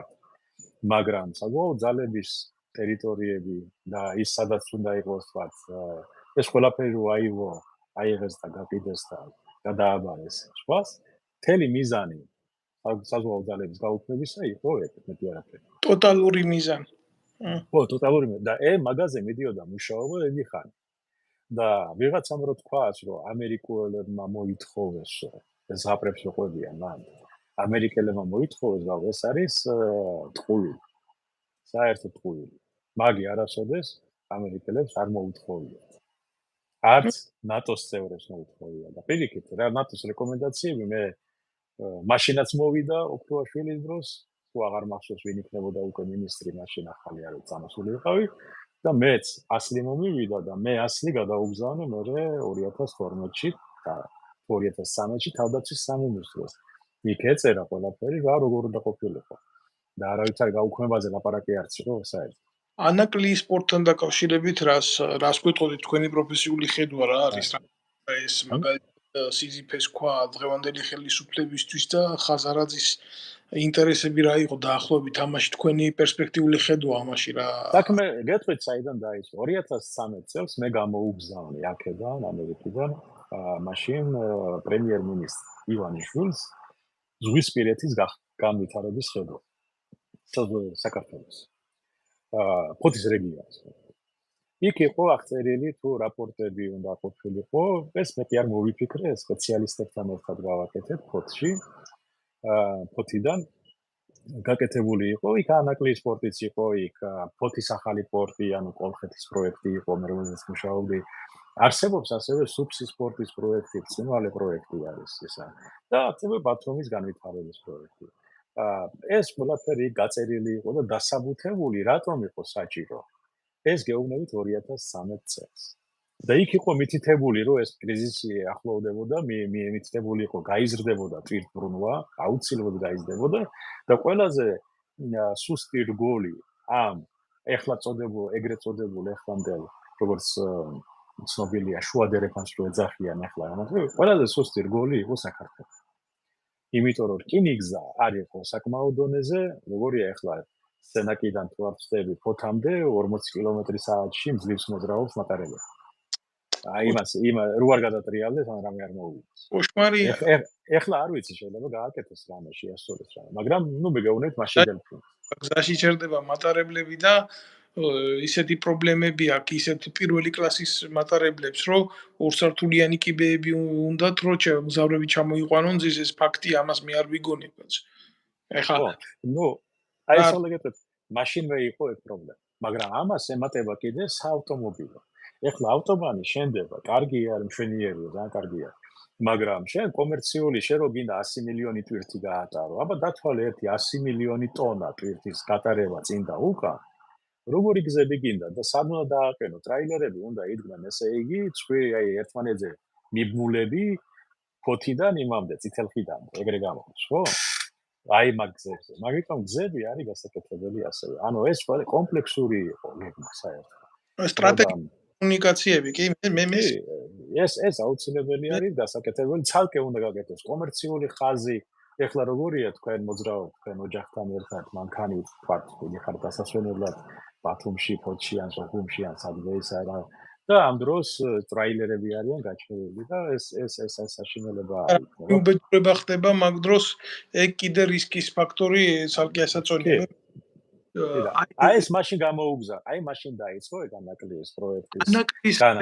სამხედრო ინტერესი არისო არა არავითარი სამხედრო ის არისო მანდ ეს სუფთა კომერციული არის მანდ როგორც მშრალი ტვირთი ასევე თხევადი ტვირთი ასევე მომავალში შეიძლება ჩადებული უნდა ყოფილიყო ისა გაზის გატარებაც გაზი ეს ირანის პრობლემა დაალაგდება ადრე თუ მალე და ირანს აქვს უზარმაზარის გაზის საბადო ასევე თურქმენეთს და იმათ უნდა გზა რო გაიტანონ ევროპაში ხო და შესაბამისი გზა ერთადერთი გზა ყველაზე უმოკლესი რომელიც კასპიიდან მოდის ეს არის საქართველო და გაზი ვერ გავა საქართველოს ასევე თქვა თხევადი გაზის გარდაქმნა თქვა ამ ტექნოლოგიების შემოტანა სიმოსის ტექნოლოგია ბევრი რაღაცა იყო ნუ რომელსაც შეიძლება იმუშაოს მე ახლა გეუბნებით თქვენ ხმამაღლა ის ტექნოლოგიები რაც შეიძლება შემოტანილი იქნას მაგ მიმართულებას ანაკლია სუფთა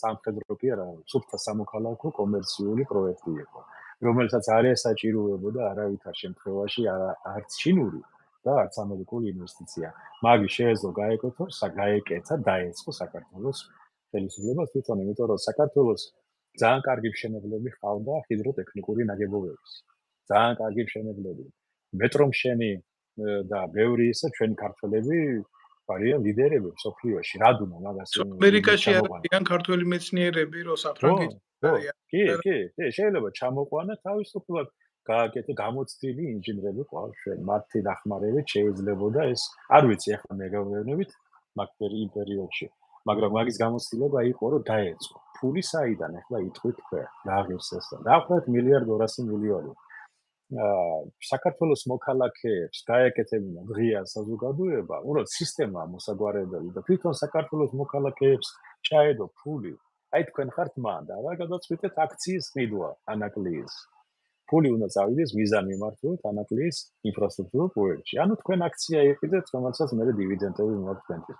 ანუ ეს სისტემა არის ასაწყობი თავიდან ბოლომდე. თემას, რომელსაც თქვენ გულისხმობთ, პირდაპირ გეტყვით რა, რომ თუ მე სხვა თემა ვარ, მაგრამ ნებისმიერი ადამიანი, რომელსაც იმხელა ფული აქვს, რომელიც თქვა აქცია შეიძენდა რა.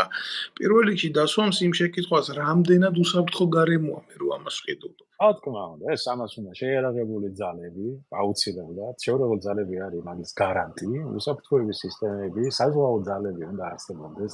კიდე ერთი კატერი ყავდეს ისა და ერთი ნავი უნდა იყოს სახელმწიფო რატო? იმიტომ რომ ამას თავისი დათვირთვა აქვს. იქ არის საკითხები, რომელსაც იქ ვერც ხმამაღლა იტყვი და ვერც ისა, რომელსაც სახელმწიფო თვითონ დააკონტროლებს და არა უცხო სახელმწიფო გიკონტროლებს. სხვათა შორის ამაზე ნიკო ნიკოლაძეს ძალიან კარგი განმარტებები აქვს გაკეთებული წერილები და წაიკითხონ. და მე იმას ნიკო ნიკოლაძეს თავის დროზე ჰქონდა დაპირისპირება აქ ნობელთან და შვებთან, ესე ვთქვათ, მაგნატებთან, მაშინ მილიარდერებთან. რო და ეს ტყუილად კი არ იყო ეს, რაც ტყუილად კი არ იბრძოდა, იმიტომ რომ ეს დამოუკიდებლობის ერთ-ერთი ელემენტია შენ აკონტროლო შენი კომუნიკაციები. რა თქმა უნდა. სამწუხაროდ გლობალურად ვერ შევეხეთ საზღვაო აკვატორიებს მე ძალიან მაინტერესებდა თქვენთან აი ეს თემები ამ სრულად გვესაუბრა, მაგრამ ჩვენ კიდე წინ ვიმედოვნებ, რომ ბევრი ეთერი გვექნება და ამ თემაზე ვილაპარაკებთ, მაგრამ მე მინდა დაგისვათ ესეთი შეკითხვა. იმ მდგომარეობაში, როდესაც საქართველოს არ აყავს საზღვაო ძალები, როგორც სახეობა, არმიის სახეობა და შემოიფარგლებიან სანაპირო თავდაცვით. სანაპირო თავდაცვა ხო ეს არ არის როგორც საზღვაო ძალები, მას აქვს სხვა ფუნქცია და სანაპირო დაცვას აქვს აბსოლუტურად სხვა ამოცანა, ხო? ფაქტიურად საერთო საზღვაო კომიტეტის მიხედვით ჩვენ ბევრი იარაღზე გვაქვს შეზღუდვა, რომელიც შეუძლია გამოიყენოს იქ საზღვაო ძალებმა და ის არ შეუძლია კონდეთ თქვა სანაპირო თავდაცვას. როგორც მე ვიცი, ხო, სამხედრო გემის მიდევნების უფლებაც არ აქვს სანაპირო თავდაცვას. ამ ვითარებაში, როდესაც ჩვენ ეს ძალები არ აგვყავს, გულისხმობ საზღვაო ძალებს. არის თუ არა საქართველოს აკვატორია სხვადასხვა რისკების გამტარი ტერიტორია, ანუ შავი ტერიტორია ხო არ არის ჩვენი ტერიტორია? კი, შავი ტერიტორია, იმიტომ რომ ის ვერ კონტროლდება ისე როგორც საჭიროა. ფერთან სამწუხაროდ სანაპირო დაცვა ვიცი რაც არის ძალიან კარგად. მაგიტომაც მათი ამოცანები სულ არ არის ახლოს საზღვაო ძალებთან. საზღვაო ძალების ამოცანაა თავდაცვის საკითხების გადაჭრა, მაგალითად დივერსიული ძალების აღკვეთა. ვიღაცა მოვიდა პორტში დაგიდო გრანატა, ასე ვთქვათ, და აგიფეთქა. რომელი გემი შემოვა მერე შემდეგი 6 თვის განმავლობაში საქართველოში, სანამ სხვა დააწმუნება, რომ მისი გემი არ აფეთქდება მან. ხო? როგორ არის დაცული ჩვენი პორტები? როგორ მაგას პოლიციას თავისი ფუნქცია და ჯარს თავისი ფუნქცია. შესაბამისად, საზღვაო თავდაცვა, წყალქვეშა მდგომარეობა როგორია? ძალიან ბევრი ტექნოლოგიებია განვითარებული. მე ვიღაცა უკვე მუშაობს ჩვენ კონტინენტალურ შელფზე და ამოაქვს გაზი და ჩვენ ეს არ ვიცით. მაგი როგორ უნდა დაადგინოს? ვინ უნდა დაადგინოს? ბევრი რაღაც საკითხები არის. მაგალითად, იგივე საერთაშორისო სწავლებებში ჩართვა. შენ წარმოგიდგენია ახლა თქვა პოლიციელი მნიშვნელობა არ აქვს ეს. კი ვაკნინებ არ არის უბრალოდ ამბობ რომ პოლიციას თავისი ფუნქცია აქვს. ჯარის მაგალითად ერთობლივ წვრთნებში, ერთობლივ ოპერაციებში მონაწილეობა. როგორ უნდა მიიღოს? რა სტატუსით უნდა მიიღოს? რა იურიდიული სტატუსი უნდა მიიღოს? ვთქვათ, იგივე ნატოსთან ერთად სწავლებების დროს. კიდე მეზობელ ქვეყნებთან სწავლების დროს. ვთქვათ, რუსეთს ჩაეხუტა ქართული ოცნება, ვთქვათ, რუსეთთან რა იმით უნდა რომელი იმით უნდა დაუკავშირდეს, ასე ვთქვათ. ანუ სანაპირო დაცვა ეს არის ნახევრად პოლიციური სამსახური. მის ამოცანებში არ არის შეიარაღებული ძალების ფუნქციები მიიღოს თავის თავზე. მაგის მეპური უნდა აწყოს. ხო და მიგეთ. ახლა იგივეა, რომ ვთქვათ, რომელი არის ახლა ვთქვათ, აირზე ნახო, ვთქვათ, ჩვენთან ავიაცია, ვთქვათ. და იმანაიროს ახაერო თავდაცვის ახლა ფუნქცია თავის თავზე. ხო? პოლიციური სახელმწიფო არის და მეტი არ ჭირდებათ. თქვენი პროგნოზი თუ შეიძლება თამამად კი მომდის რომ გკითხოთ, მაგრამ რადგან ჩვენ აქ მეგობრულად ვლაპარაკობთ და საზოგადოების ფართო მასები გვიყურებს და გვიყურებს კიდევ უამრავჯერ. თქვენი პოლიტიკური პროგნოზი აი ესეთ კრიზისში რომ ვიმყოფებით დღეს, ჩვენ არ ვიმყოფებით მაინდამაინც სახარბიელო სიტუაციაში ერი. იმიტომ რომ ჩვენ რადიკალურად დავშორდით აბსოლუტურად ცივილური სამყაროს. გასაგებია რომ გქონდეს შენი ღირებულებები, თავმოყარეობები, შენი სახელმწიფოს პოლიტიკას ატარებდე, მაგრამ ჩვენ ხო ვიცით, პოლიტიკას წარმოშობენ ადამიანები, რომლებსაც ერთი ხი არ აქვს დარგული ეზოში.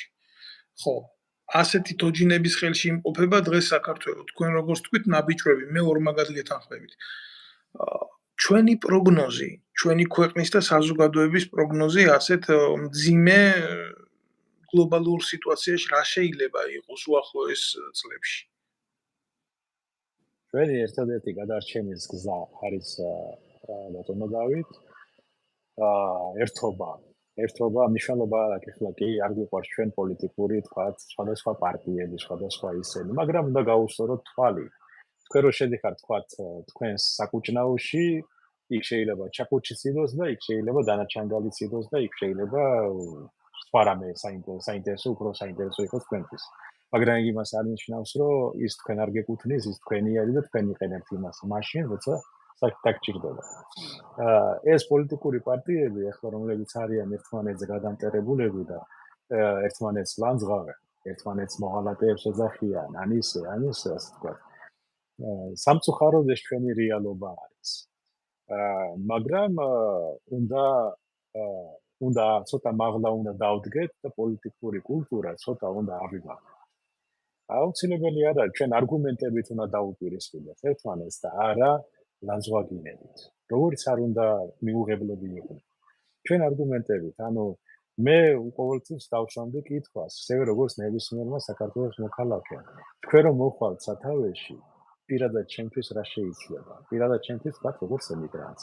პირადად თქვენთვის მაგალითად როგორც ვთქვათ, ფერმერს.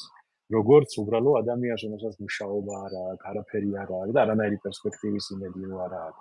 აი პირადად თქვენთვის რა შეიძლება? რას თავაზო? თუ ის დაიწყებს ლუყუნს, ესე იგი, უნდა კარგად დაუხსნათ, ის თავის ადგილზე არ მიდის. ის მისი ადგილი არ არის, რაც უჯობია, რომ თქვათ, ყანაში იქნებ უფრო კარგად მოუაროს რაღაცას ლობიოს, თქვათ, არა? ვიდრე მაში იდგეს და იმ პარლამენტში რაღაც კანონები წეროს, ხო? ანუ უნდა ვისწავლოთ, მოვთხოვოთ კონკრეტული პასუხი. აი რომ მოდიხარ, შენ რას მიკეთე? იქ რომ მიხარ. რას აკეთებ? როგორ? ჩემი შვილი მშიერია, ჩემ შვილს სჭირდება წიგნები, სწავლა, ელემენტარული ჩაცმა, ეს ვერ მომიგვარებია. როგორ გამოვიდეთ მე კრიზისიდან? რომ არ ვიფიქრო ქვეყნიდან წასვლას. აი ეს კითხვები უნდა დაუშვათ პირდაპირ. და რო იტყვიან, რომ ნატოში შევალ და ისინი მოგცემენ ფულს, ფული საქართველოში საკმარისზე მეტია. გამიგეთ, საკმარისზე მეტი დავანდავით. უზარმაზარი საშუალებებია, საქართველოს მდიდარი ქვეყანაა. და ეს სიმდიდრეები 3 მილიონ ადამიანს არა თავისუფლად ეყოფა და კიდევ ერთი 16 მილიონსაც გამოყვებას. უბრალოდ როცა ესე წარმოიდგინეთ თქვენ ბატონო დავით, რომ ეხლა თქვათ იჯდეთ ეხლა აი თქვენ სამზარეულოში მაცივარი საუთელი ეს უჯრები გატენილი გაქვთ საჭმლით და თქვენ შიმშილით ხდებოდეთ. რას მიუთითებს იმას? ხო, ესე იგი რაღაცა ან თქვენ ვერ ხედავთ, ან რაღაცა დაავადება გჭირთ, ან რაღაცა არის ისეთი, რომ თქვენ ვერ მისულხართ იქამდე, ვერ გამოგიღიათ კარადა ან მაცივარი, ვერ გამოგიღიათ საჭმელი, ვერ გაგიწყელებიათ, ან ვერ მოგიმზადებიათ. ანუ თქვენშია პრობლემა და არა იმაში, რომ თქვენ არა გაქვთ რამე. იმიტომ თქვენ ვერ ხედავთ ამას. ეს იმას ნიშნავს, რომ ჩვენ უნარო მთავრობები გვყავს. განაისა რომ ეს ცუდი არავინ არ არის, მე ახლა ცუდს არავისი არ არის. ყველა ცდილობს რაღაცა გააკეთოს, ხათმადაა. თავისი ჩვენთვის შეიძლება ის 0.1%-ია 100-დან, მაგრამ იმისთვის ეს 100%-ია. გამიგე და მაგიტომ ის უნდა გავწიოთ გვერდზე და მოვიყვანოთ ვის ცოტა მეც გააკეთებს. და როგორ კაი გუჩა, როგორ წარმოგიდგენია ახლა შენ საქართველოში პოლიტიკური სამყაროს გაჯანსაღება, როდესაც წლებია უკვე არავის არ უშვებენ არჩევნებში, არავის არ უშვებენ თუ თვითონ არ არიან კოლაბორაციაში. ჩვენ მოდი სიმართლე ვთქვათ, გასაგებია ეს თქვენი სურვილები, თქვენი ოპტიმიზმიც მე მივესალმები ამ ყველაფერს, მაგრამ თქვენ ხო კარგად იცით, აი თქვენ რომ მოინდომოთ პოლიტიკაში შესვლა, მე რომ მოვიდომო პოლიტიკაში შესვლა, აღმოჩნდება ხო ის საოცრება, ისეთი მიზეზი ამისთვის, რომ ჩვენ იქ მონაწილეობას ვერ მივიღებთ. ძალიან მარტივი მიზეზის გამო ჩვენ კოლაბორაციაში არ ვიმყოფებით ისეთ ძალასთან, რომელიც გეგმავს საქართველოში ფსევდოდემოკრატიას. და მაგას აქვია კუსტარული მართვა. კუსტარული, კი ბატონო, გეთანხმებით. მე ყოველთვის მინდა ვთქვა და ახლაც მინდა განვაცხადო, ჩემი ეტერიდან არასდროს არ მქონია მე პირადად პოლიტიკური ამბიციები, ყოველთვის ვიდექი საზოგადოებრივი უწყებები და საზოგადოებრივი პლატფორმიდან და კი გასაგებია. ხო არის ადამიანები, აი თქვენსავით გამოცდილი, რომელმაც გაიარა ეს პროცესები, ნახა და ვთქვათ, შეეძლო, ვთქვათ, გარკვეული კონსოლიდაცია მოეხდინა სამხედრო საზოგადოების, პროფესიონალი საზოგადოების, შექმნილი იყო კონკურენტურნარიანი გარემო, რომ საზოგადოებას გაეკეთებია განსხვავება შავსა და თეთრ შორის. და არა მარტო თქვენზე მაქვს ლაპარაკი, ბევრი შეიძლება თქვენზე ძლიერიცაა, ბევრი შეიძლება თქვენზე ზუსტიცაა. აი ეს აუზი თუ არ შეიქმნა პოლიტიკური არჩევის საზოგადოების წინაშე თუ არ წარდგა თვითონ პოლიტიკური სამყარო, ხო? სულ ერთი და იგივე შევარდნაძის ნაშვილებები, სააკაშვილის ნაშვილებები, ბრძოლა მათ შორის მუტანტებთან, ჰიბრიდები, წარმონაქმნები, სუდად დამყნილი და გაზრდილი ნაყოფები და ბოლოს და ბოლოს იცი რას მახსენებს ყველაფერი, კაცო, ფირდოუს აქვს ესეთი ნაწარმოები შაჰნამე. და ეს შაჰნამე თუ არ ვცდები იწყება ესეთი იმითი, რომ არათუ კი ხემწარი არის თავისი ძირით, თუ გინდა ედემის ბაღში დარგო გასციო ჭირი, თუნდ უკვდავების წყაროთ ირწყო ოფლი აქციო, მაინც ვერ შეძლებ კეთილერგად გადააქციო. ისინი ასეთი არიან ბუნებით. რაც არ უნდა მორალი უკითხო, რაც არ უნდა შექმნა, გადაახალისო, შეუცვალო ფერი გადაღებო, არ იცვლება. და უკეთესიც არ შედის იმ სამყაროში, ვის ირჩევ? მოქალაქე დაბნეულია, მას არ აქვს არანაირი საშუალება იმისი გააკეთოს არჩევანი კარგსა და ცუდს შორის. მას არც იმის არჩევანი არ აქვს გააკეთოს არჩევანი ცუდსა და უფრო ვარის შორის. გეთანხმებით ბატონო დავით, ერთი მომენტი ეს არის, რომ ჩვენ სახელმწიფო თავის 30 წელი სახელმწიფო შენებლობაში ეს არის როგორც ჩვენთვის ახლა 0.3 წამი, ასე ვთქვათ, რა, ნაწილი. მაგიტომაც ეს პროცესი ვადაში გაიწელება, ეს რამოდენიმე თაობა უნდა. სამწუხაროდ ჩვენ დავკარგეთ დრო, იმიტომ რომ ჩვენ ჩემამდე ცხონებული პრეზიდენტი გამსახურდია ძალიდან. ეს იყო ყველაზე დიდი შეცდომა, რომელიც მოხდა საერთოდ საქართველოს ისტორიაში. ამან დაგყო და დაგშალა. და იყო წავიდა ინტელექტის ვიღაცას რამე თუ მოეკითხებოდა, ყველა საზღვარგარეთ წავიდა. უამრავი ადამიანი. ზოგი ამერიკაში, ზოგი რუსეთში, ზოგი ევროპაში, ზოგი ისრაელში, ზოგი სადღაც შორეულ აღმოსავლეთში და ჩვენ ეს პოტენციალი ჯერ კიდევ შენარჩუნებული გვაქვს. ვინაიდან ჯერ კიდევ ცოცხლები ვართ, ხო? თქვენ ხართ, მეც, კიდევ ბევრი ადამიანი უამრავი, რომელსაც სკივა ეს გული და გვინდა ჩვენ დავბრუნდეთ, რაც ყველას არ უნდა მილიარდების კეთება და მილიონების კეთება, რომ უნდა ჩვეულებრივ სახში დაბრუნდეს თავის ეზოს კარმიდამოს მიხედოს, თავის შვილებს მიხედოს და ელემენტარულზეა ლაპარაკი, აქ არა ლაპარაკი, ხო, რაღაცა სასწაულებრივი შემოსავლები რო ხონდეს გინდა თუ არა ეს. ასეთები თითოეულები არიან ასეთები. შესაბამისად ჩვენ უნდა გავითავოსოთ ერთი რამე. დამოუკიდებელ სახელმწიფოს შეიძლება დაცვა. და ასევე დამოუკიდებელ სახელმწიფოს მოქალაქეს ესაჭიროება ვცოთ და პასუხისმგებლობის აღება შესაკუთარ ქვეყანაზე. საკუთარი კუთხიდან გამომდინარე, საკუთარი თავიდან გამომდინარე. ანუ რას ნიშნავს? მომწონს თუ არ მომწონს, შენ უნდა მიიღო მონაწილეობა არჩევნებში, შენ უნდა მიიღო დააკვირდე ვინ ეხსაზღვრებს მას. მოგამი, ყველა ვალდებულება უნდა იყოს. ამავდროულად უნდა გაკეთდეს ადგილობრივი თვითმმართველობითი არჩევნები. ადამიანი თვითონ უნდა მართავდეს თავის სოფელში, თავის გარმიდამოს, თავის საკრებულოში, თავის საკითხებს თვითონ უნდა წვეთდეს, ხო? როგორ შეიძლება თქვა, აიღო ნებისმიერი სოფელი ელემენტარული კანალიზაცია არ არის გაყვანილი, ხო? და ეს პრემიერ-მინისტრმა უნდა გადაწყვეტოს, რომელიღაც თქვა იგივე ჭორვილაში გაიყვანოს კანალიზაცია. რა პრემიერ-მინისტრის საქმეა კანალიზაცია და წყალი გავა იქა თუ არა, ხო? აი არ არის. იმიტომ რომ ყველა თვითმმართველობა რას ნიშნავს? რომ ადამიანები ჩართულები არიან ქვეყნის აშენებაში. ზოგი სოფლის დონეზე, ზოგი ქალაქის დონეზე, ზოგი ქვეყნის დონეზე, ხო, თიანობაში. ბოდიშ გიხდით, ზუსტად გამსახურდიას ჰქონდა ფრანგული მეთოდი პრეფექტურული სისტემის, სადაც თვითმმართველობა დისტანცირებული ცენტრალური ხელისუფლებიდან თავად მერე ხა როგორც თავად ესე არის, კი. ეგრეა, აი ესე უნდა იყოს, იმიტომ ყველა ადამიანმა უნდა იგრძნოს, რომ ის იმის სახში და იმის გვერდით თუ მას წყალი არ აქვს, თუ მას შუქი არ მიდის დროულად, თუ რაღაცა არ არის და ნაგავი არ გადის დროულად და რაღაცა პრობლემები არის, ეს იქვე ირჩევს, თვითონ ხედავს ამას, ვინ რას აკეთებს და მოსთხოვს პასუხს, ხო? ამ შემთხვევაში პასუხი ვის უნდა მოსთხოვოს? მზის ის ვერ წვეტავს, ეხლა მე ჩავედი ამ წინაზე, ჩემი სოფელი სადაც არის, სადაც გაპარტახებულია ფაქტიურად. რატომ? იმიტომ რომ ვერ წვეტავენ ადგილზე რა უნდა გააკეთო. არადა დიდარი სოფელია. უნდარიულობთ, მალე იქ ჩინელებს ჩამოასახლებენ და აივსება ყველაფერი. აი ეგეც მინდა, მაგიტომაც ეს რატო უნდა, აი ეს მთელი სისტემაა დასალაგებელი, ანუ ადამიანმა უნდა მიიღოს მონაწილეობა თავის ქვეყნის აღშენებლობის პროცესში.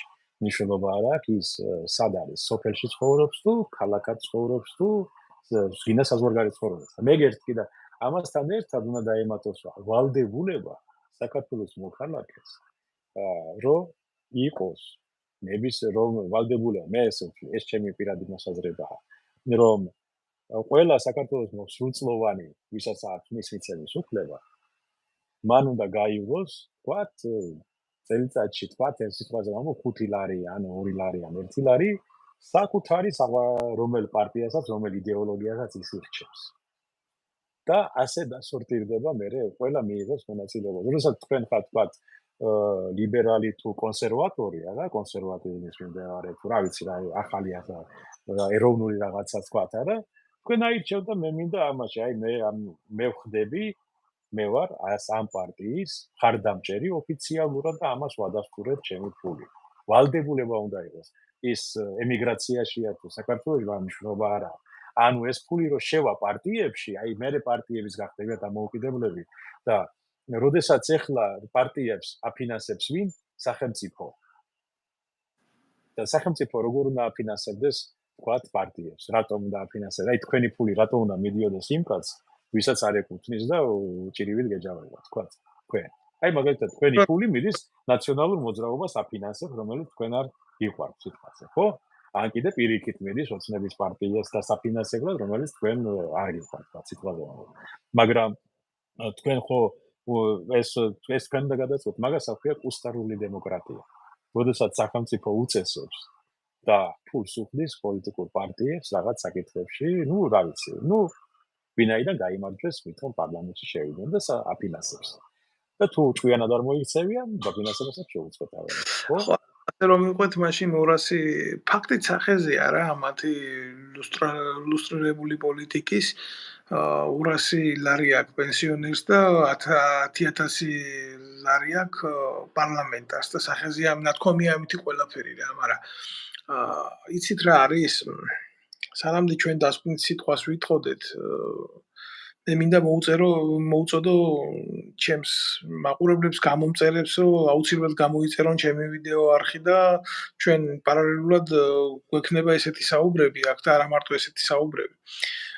ჩემი თხოვნა იქნება ეს, იმიტომ რომ დღეს საქართველოს ნებისმიერ ტელევიზიაში მისვლა და საუბარი ეს არის გარკვეული პრობლემა, იმიტომ რომ ტელევიზიები გადაქცეულია პოლიტიკური პარტიის ტრიბუნებად და ძალიან რთულია იქიდან მართალი სიტყვა გაიგონო. სანამდე ჩვენ დავასრულებდით საუბარს ბატონო გოჩა, მე მაინც მინდა მოვისმინო თქვენგან უახლოესი პოლიტიკური პროგნოზია, წინ არჩევნებია ძალიან მძიმე რა. თქვენ თქვით გაერთიანება, ურთიერთთანხმობა. ასე მარტივად ეს ყველაფერი არ იქნება. თქვენ ძალიან კარგად გესმით ეს როგორც საქართველოს მოქალაქეს, მაგენი რა ფურცელზე რას გააკეთებენ ეს ერთი საქმეა, მაგრამ რეალურად ხო სიტუაცია სხვა არის. გეთანხმებით ბატონო, მე რო ვთქვი გაერთიანება, იმას არ ნიშნავს, რომ ერთი ბლოკი შეიქმნას ან რაღაც. მე მომხედველობაში მაქვს საქართველოს კეთილდღეობის გარშემო გაერთიანება. რაღაცა ზღვარი უნდა დაწესდეს და იმ ზღვარს არავინ არ უნდა გადავიდეს, ხო გამიგეთ. ანუ მე მაგრამ უნდა შეთანხმდნენ ასევე თქვა საარჩევნო საკითხებში, უნდა დარწმუნდნენ, რომ საარჩევნო სისტემა ჩვენთან არის გამჭვირვალე მაქსიმალურად და არ მოიტყუებიან, რა ვიცი, ახლა მე უბრალოდ ახლა გეტყვით, აი უბრალოდ ამაში და იმის იქით, რომ ერთმანეთს დაუპირისპირდნენ. თორე იქით მიდის საქმე, ბატონო დავით, რომ ომია ჩვენს გარშემო და ეს ომი პროგნოზირებული იყო 2005 წელს. ეს ვიცოდით ეს ყველაფერი. მე ამაზე წერდი კიდევაც, რომ რეგიონში იძაბებოდა სიტუაცია და მოხდებოდა ომი აუცილებლად. ეს გარდაუვალი იყო. ეხლა ხალხმა შეიძლება თქვას, რომ აბა თქვენ საიდან იცოდეთ. ეხლა თქვენ რომ შეხვდათ მაგალითად სამზარეულოში და რო შეხედავთ თქვენი მეუღლე რაღაცა სამზადებს, თქვენ მიხვდებით ის სამზადებს სუპს თუ ის სამზადებს ხინკალს. ხო, ელემენტარულად ხედავთ რა ინგრედიენტებს ხმარობს, ხო? თავის რასაც ამზადებს. შესაბამისად, ყველა სამხედრო პროფესიონალი, ვინც აკვირდება რა ხდება რეგიონში და როგორ მოძრაობს იარაღი და ან როგორ მოძრაობს რა მიმართულებით მიდის ეს ყველაფერი, ის ხედავს, რომ ის რაღაც დონემდე რომ შეივსება, მე ის აუცილებლად გავარდება, ტყვია გავარდება აუცილებლად. და იმ გავარდნილ ტყვიას მოჰყვება, დაიღურება სისხლი და იმ დაიღურებულ სისხლს მოჰყვება უკვე ომი და დავიდარა. ეს პროგნოზირებული იყო.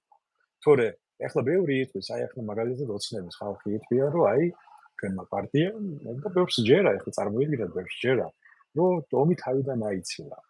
ანუ ამერიკის ელჩი თურმე აძალებდა მეორე ფრონტის გახსნას და კიდევ ის რა ქვია იმას, სოფლიო ომის პარტია და ასე შემდეგ და მათ ყველაფერი გააკეთეს, რომ ეს აღეკვეთა და ამასთვის ჩინმედლები ეკუთვნით. ახლა მოდი კითხვა დაუსვი პარალელურად. ახლა ისრაელის ხალხს და ისრაელის პრემიერ-მინისტრმა შეეკითხა ომი გინდაო? ხო, რიტორიკული შეკითხვაა გეთანხმებით. თუ მოინდომა ვიღაცამ ომი საქართველოში, ისინი გააჩაღებენ ის ვერც გაიგებენ რა მოხდება საერთოდ. და დღევანდელი მდგომარეობით საქართველოს შეერაღებული ძალები უსაფრთხოების სისტემა როგორც არის, ისეთი მდგომარეობაა, ბატონ დავით, რომ მთელი საქართველოში რო არ იუდარიო სიტუაცია და თავდაპირად დააყენო ყველაფერი, არა? ძაღლი პატრონს რო ვერ იცნობს. სულ უნდა 3 თვე თავიდან ბოლომდე. 0-დან 3 თვე. მეტი არა. და შესაბამისად ჩვენ ძალიან მოწყვლად მდგომარეობაში. მაგდროს დიდი სიფრთხილე გვმართებს თუ რას ვიტყვით, მომხედველობაში მაქვს უკვე მოუწოდებ იმ ადამიანებს, რომლებიც აიგრძვიან ვართ არჩევნებში. რას ამბობენ, როგორ იქცევიან, როგორ ისა ძალიან დიდი მნიშვნელობა აქვს, იმიტომ რომ საქართველოს ბედი წდება მართლა. რატო? როგორ დამთავრდება უკრაინის ომი, ეს ჩვენ პირდაპირ გავლენა ექნება საქართველოსზე. და საქართველოს ერთადერთი მეკავშირე რეალობაში, ერთადერთი მეკავშირე, რომელსაც საქართველოს უჭერდა მხარს რეალობაში, იყო ამერიკა. ვინდა მოგწონს, არ მოგწონს, სხვადასხვა აზრებია, მაგრამ ეს არის ფაქტი. მეორეა საკითხი, რომ ამერიკამ არ განახორციელა ინვესტიციები. მაგრამ არავინ არ დაუსვია კითხვა, რატო არ განახორციელა ინვესტიციები. რატო? იმიტომ რომ აქაური სისტემა ამერიკის მთავრობა არასოდეს არ გააკეთეს არამედ ინვესტიციას არსად. იმიტომ რომ ეს მათთან არ შედის. ეს ჩვენ ვერ ვიმუშავეთ ამერიკულ კორპორაციებთან და ბიზნესებთან, რომ საქართველოში ჩაედოთ ფული. ვერ ვიმუშავეთ, იმიტომ რომ არ ვიცოდით ეს. მართლა არ ვიცოდით. არც მე ვიცოდი, არც მე მეცოდინებოდა, აქ რო არ მეცხოვრა. მაგრამ ზოგიერთმა ხო იცოდა და სახელმწიფოში თუ პროფესიონალები არ მართავენ, მაგით ეგეც ერთ-ერთი შედეგია იმისა, რომ არავინ არ იცოდა, როგორ ემუშავათ ამერიკულ საფინანსო სისტემასთან. თორე საქართველოს იმ ისრაელზე ნაკლები დახმარება არ მიუღია ერთ სულ მოსახლეს ამერიკიდან და დასავლეთიდან საერთოდ. მაშინ სად წავიდა ეს დახმარებები? მოდი ახლა კითხავ გუჩა. სად წავიდა ეს? წავიდა იმაში არამიზნობრივად ერთი. პირველი არამიზნობრივად რამხელობაში მაგ ახლა გეტყვით, სად წავიდა. თქვენ თქვათ აღჭურვა ხომიერად. ფული დაიხარჯა აღჭურვაში, თქვენ გაზდაში, თქვენს იმაში რა ქვია, მომზადებაში, აკადემიაში ფული დაიხარჯა, ხო?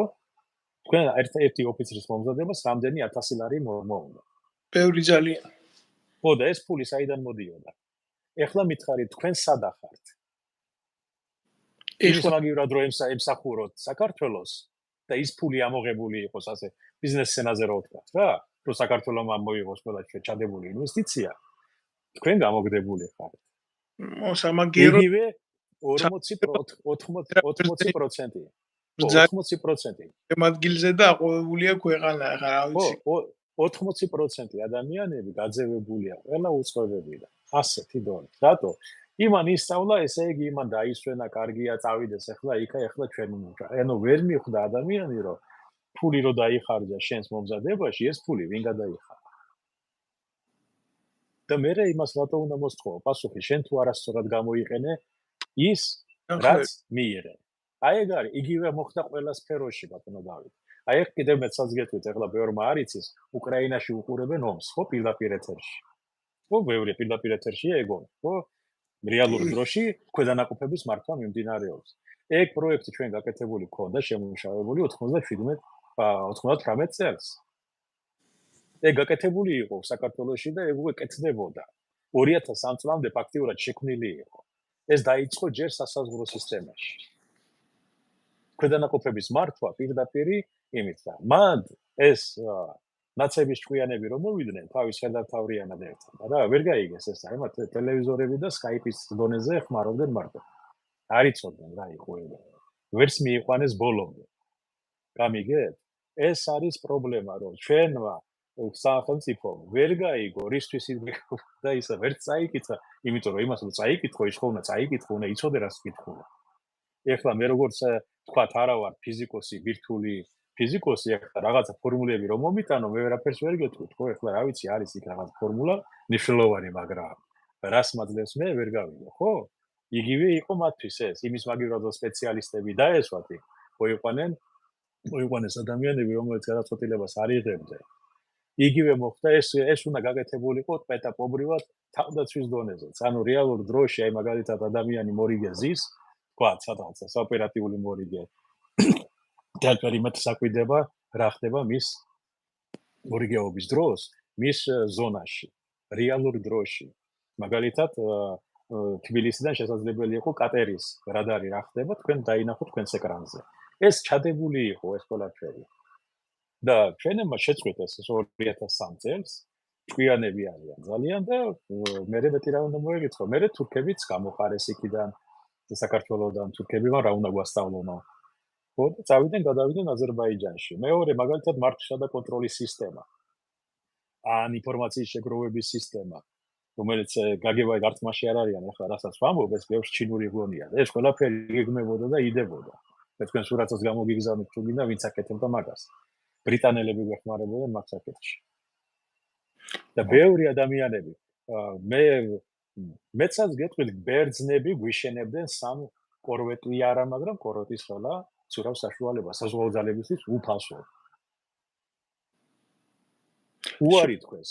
2004 წელს უარი თქვა, 2005 წელს უარი თქვა მაგაზე. მიზეზი ფული ვერ გაკეთდებოდა მაგაშივას. ორჩა, იმიტომ რომ უფასოდ მოდიოდა საჩუქრა. ერთადერთი რა უნდა ყოფილიყო, იარაღი უნდა გვეთქვა რა იარაღი უნდა დამდგარიყო ზე და ამ იარაღში ფული გადაგვეხადა, რომელიც კაპიკები იყო იმასთან შედარებით, რაც უნდა აშენებულიყო. მაგრამ ეს არავის არ აინტერესებდა. მოღალატეები არ უნდა დავარ, მოღალატეს აქ რაღაც მიზანი უნდა დავართ. თქვა. მაგრამ ესენი იყვნენ სუფთა იდიოტები. მოღალატეები არა, სუფთა იდიოტები არიან, ჩამოყალიბებულები.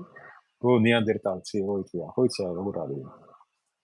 აბორიგენები, ავიცი, რაც გინდა ის დაარქვი. არიციან, რას ემსახურებიან. არიციან das როგორ შეიძლება შენ მეტაურად ყავდეს ადამიანმა, რომელმაც არ იცის ოცეულის დამლაგება, როგორ უნდა იყოს მათ თავდასხმაში. როგორ შეიძლება ესეთი ადამიანი ყავდეს შენ გენერალის თანამდებობაზე და გენერალის პაგონები ერთხავს. არა, ეგ ძალიან მძიმე სიტუაცია ეს ტკივნეულ. ნებისმიერი ეს ადამიანი და აქედან იწყება შენ ოფიცერი, აი თქვენ გადიხართ მინდორზე, თქვა ველზე, ბრძოლის ველზე და თქვენ იცით რომ თქვენი მეთაური არის ჩაინიკი. ან შტაბის უფროსი არის უწოდინარი, გამოუცდელი. იმის დაგეგმილზე თქვენ გახვალთ საბრძოლველად? სამწუხაროდ რომ მაგნაირი ხალხის დაგეგმილზე 2008 წელს ღმერთის ნებით გადავრჩით, თორე ჩვენ ბატონო ბოჩა ომის დროს პირადი იარაღის ტარების უფლებაც კი წაგვართვა ჩვენმა მეთაურმა ცნობისთვის და ქუჩაში გადავიდით რომ თავი დაგვესვა, ეგ იყო. ბატონო, სამწუხარო, ეს მარტო ახლა მე ვთქვი სამხედრო, რომელიც ჩვენთან ახლოს არის, ჩვენ ვიგებთ სწრაფად, მაგრამ იგივე შეიძლება თქვა, ეხლა წარმოიდგინე, ეხლა ბოინგის მიდვიფრინავთ ეხლა პარიზიდან თბილისში და მენახირე ზის იმაში, რა ქვია, კაპიტნის ადგილზე. თქვენ ჩაჯდებით იმ თვითფრინავში? მეორე შემაგებებელ სიმართლეს გეტყვით, შეიძლება მე არ ჩავჯდე, მაგრამ მაშინ რას იზამთ თუ ბედის ირონია მოგახვედრათ ასეთ ბორდზე რა. აი რეალობა რა. არც ერთი მათგანი, ვინც დღეს სახელმწიფოს მართავს, არავინ არ შევა საოპერაციო მაგიდაზე და ქირურგობას არ დაიბრალებს რა. მაგრამ სახელმწიფო საუბრობას როდესაც აი ბატონო დავეთ, აი პრობლემა რაში არის, რომ ბევრს აი ჩვენ ბევრს გვაქვს რაღაცა აზრები. ხო შეიძლება ჩვენ ახლა კერძო პირები ვართ, შეგვიძლია ვისაუბროთ, რაც გვაინტერესებს, რაც არ გვაინტერესებს, გინდა ვიჭორავოთ, გინდა ისა, მნიშვნელობა არ აქვს ამას. ხო ეს ჩვენ გვეხება მარტო. მაგრამ როდესაც სახელმწიფო მეთაური და ლიდერი დაიწყებს ლაპარაკს, რომ სოფლიო ომის პარტია გვეგვძვის ჩვენ და თვითონ აქვს სოფლიო ომის პარტიის მიერ დაბეჭდილ დოლარებში ფული და ქონება, მაგას ახლა ჩვენ ახლა სულელები ვართ თუ რა? ხო, აი ზუსტად მაგაშია აი აქედან იწყება რომ თავრობა თulis საქართველოს მოსახლეობას ბრბოდ ბატონო და თვითონ არის ჭკვიანი. ეს მარტო ერთ ადამიანს არ ეხება, ეს ეხება ყველას. ვინც ხელისუფლებაშია 10 წელი და მეტი. იმიტომ რომ მათ გონიათ რომ ისინი არიან ღმერთები და მათ საწინააღმდეგო გამოთქმული კრიტიკა, ესე იგი საქართველოს ებრძვია. ანუ მე ვარ სახელმწიფო, როგორც ლუდოვიკო, ხო? აი ეს უკვე დაემართათ ეს ავადმყოფობა. და ეს ავადმყოფობა რო ემართება, უნდა გავიდნენ თვითონ. ხელისუფლებით გაირყვნენ და ერთი კარგი ნათქვამი აქვს რა, ის ნათქვამია ინდუელი იყო ერთი პრეისტორიული პერსონა იყო, მეფის კარზე მსახურობდა და ესეთი ჩანაწერები აქვს პატარა გაკეთებულია, ძალიან სახელმწიფოებრივი და თუ ხელისუფალი მონა არის საკუთარი ცოდვებისო, მასო ვერუშველის ყველაზე ძლიერი არმიაც, ჩანაკია პანდიცა. ბიჭო, ცოდვები ცოცხლე არის სახელმწიფოებრივი თუ ადამიანური და არმია ყველაზე ძლიერი და ყველაზე სუსტიც არა, ყველაზე სუსტი ყავთ რეგიონში. ესაა მთელი უბედურება, ეს არის პრობლემა, რომ ამათი შეცდომების გულისთვის ერი გადაიხდის საბოლოო ჯამში. საქმე იმაშია, შეცდომები არ არის, საქმე დანაშაულია რა. მე რო დავატყვე, რომ მაშინ საქმე მიდიოდა დანაშაულებისკენ, არასწორი მიმართულებისკენ და ისა მე ეგრევე დავწერე პარტაკი და წამოვედი. იმიტომ რომ მე ვერ ხედავდი იქ გაჩერების იმას, არ შეიძლებოდა არ უნდა გაჩერდე იქ, სადაც ხედავ რომ ხდება უმსგავსობა, უკვე იწყება ის რა პროცესებმა შეიძლება მიიწამოს სავალალო მდგომარეობამდე ეს ქვეყანა. ხო, რაღაცა დონე არსებობს, ხო, რაღაცა ზღვარი. ხო? აი ეს უნდა ამას თუ არ აკეთებს და იმას ეძახის შენ სისტემის სფეროს, ეს დანაშაული არის. და თავის გამართლება არც ეგ არის. ეხლა მე ავიღოთ აი თქვათ იგივე უშუალობის სისტემაში, იგივე თავდაცვის სისტემაში. როდესაც ხედავ ადამიანი არის გაუნათლებელი, ბრბოს წარმომადგენელი და აკეთებს იმას, უნდა გადადგე მაგიჭი და საკუთარი ის განერიდო მაინც კაცე. და როცა იმის დავალებებს ასრულებდა, იმით იმართებს ასე, იმან დამავალა და აბა მე რა მექნა. მაპატიე, მაგრამ ეს შენი ბრალიც არის. შენი დანაშაულის მონაწილე. ჯგუფური დანაშაული მეტი რა. ხო, აი მაგალითად საპასუხოდ აი ამ ბოლო მონაკვეთს ვიტყვი და შემდეგ დავამშვიდობოთ ერთმანეთს.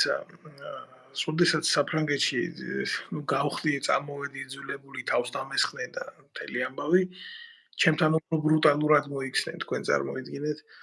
შემდეგ გავრცელდა სახელმწიფო უშიშროების ფაილები, ეგრეთ წოდებული, ჩვენ ხო სახელმწიფო არა გვაქვს რა.